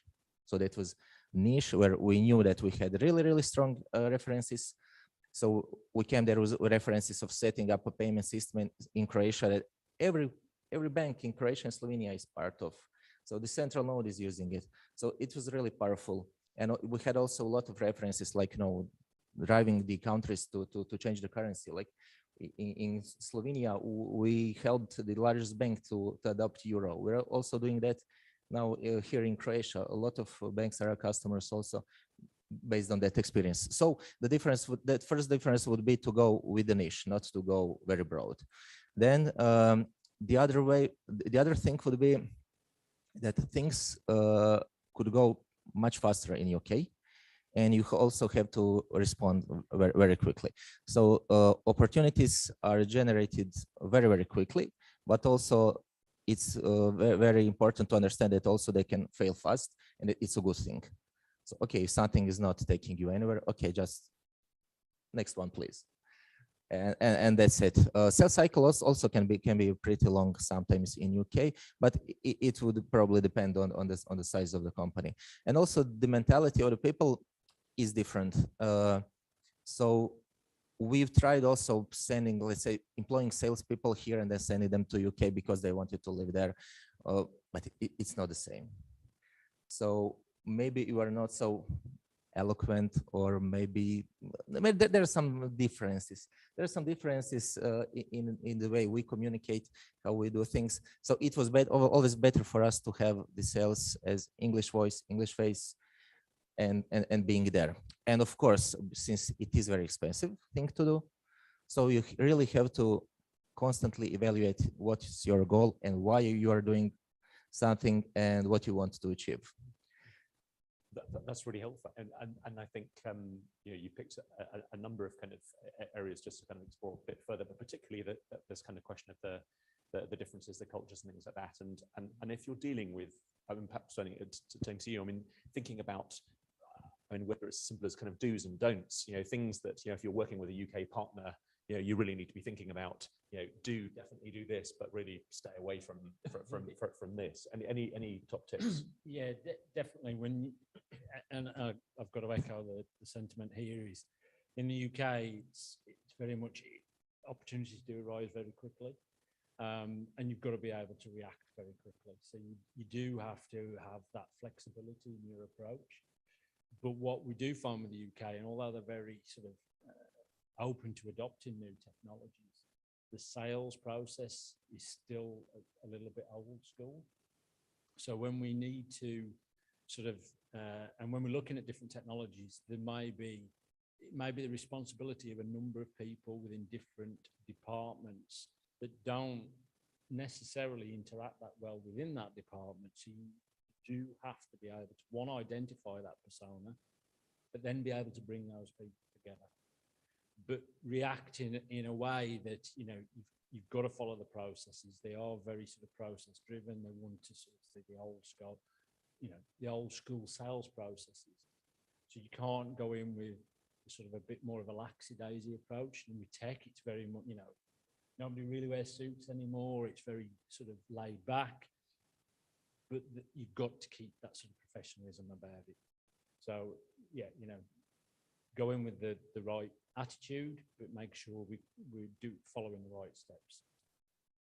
That's really helpful, and some useful tips there. I want to bring in Christy, and to just thinking about, we've talked about some of the challenges. Visas and banking always come up, and that's why we kind of majored on those today. And your role really is to kind of is to help companies succeed in the UK. Anything you want to add on the route to market, or some of the kind of common issues that we're dealing with, to and how we can help maybe? Sure. So thank you very much for having me here. Just by way of introduction, I'm with the Department for International Trade. So we are government, and we are there to support companies in the UK market. So what we can see is that the UK remains attractive. Being in or out of the European Union is still the 5th largest economy in the world. When it comes to talent, they give 4 of the 10 top universities globally. So there are a lot of things around the UK that remain attractive. But as we could see, there are challenges to overcome. So what I would say to the companies that are looking at the UK market is that think about your plans first. It's always hard work to enter a new market, be it the UK, be it any other country. So you need to be prepared. You need to do your homework. It's not about, yes, there are issues about setting up, but it's rather about, as Adam said and Janan said, about building your credibility in the market, raising awareness, understanding the market, understanding the business culture, how you can do business effectively in the UK. And it all takes time. So you really need to devote time, devote resources, be it financial resources. The UK isn't a cheap market to go to, and also human resources. So you need to have dedicated people working on the UK market. And the best way to do this is to have somebody on the ground who understands the market. One person to start with is absolutely fine. And then you can evolve as the business grows. But these are all the things that you need to bear in mind before starting to develop your strategy. Great. That was a really good introduction to that. Look, I said I was going to open up to the floor to questions. Yeah. I've been hogging them so far. Any questions that anyone would like to put to any of the panel or all of them? Don't be shy.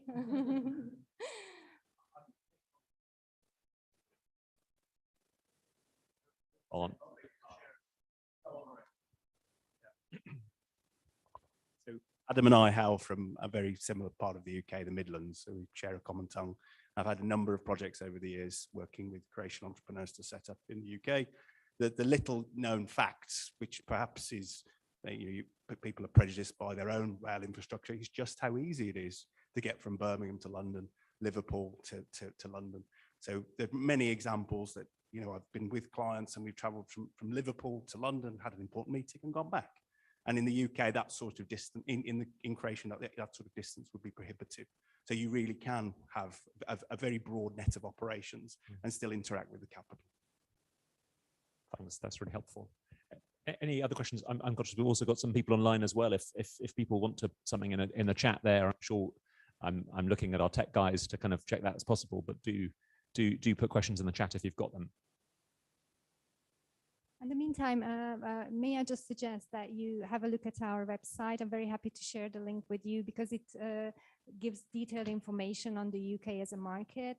It lists the key sectors that are very much at the heart of the UK government when it comes to innovation. So you will find loads of information there that can help you, consider what would be the best way to enter the UK market. And we are also here to support you. So I have my lovely colleagues here, Diana and Monica from the embassy in Zagreb. And I myself, I'm based in Budapest in Hungary, but I'm very happy to get in touch with you. So please find me. We are here to support. Great, thank you. Were there any questions on there? And none in the room. So I think this is the danger of being the session immediately before lunch, isn't it? We've had, and also I think there's been a lot of information to take in this morning. But I think what for kind of smaller businesses that have been taking different things away than for larger things. I think there's been something for everyone, hopefully on opportunities as well as how to navigate some of the challenges. I hope that we'll be giving people access to the really helpful slide presentations that there have been and the contact details. But there's an opportunity now to continue over lunch and things like that. And I think we're going to hand back to you at this point. Yeah, okay, thank you, and thank your guest. Thank you, UK Trade Department, for making this possible. It's not just going to be available by presentation, but it's all was on YouTube. It will stay on YouTube, so we can share the links with this very valuable content. Thank you a lot for making this happen. They also deserve one warm round of applause. You too. So yeah. Bon appetit, or take a good look.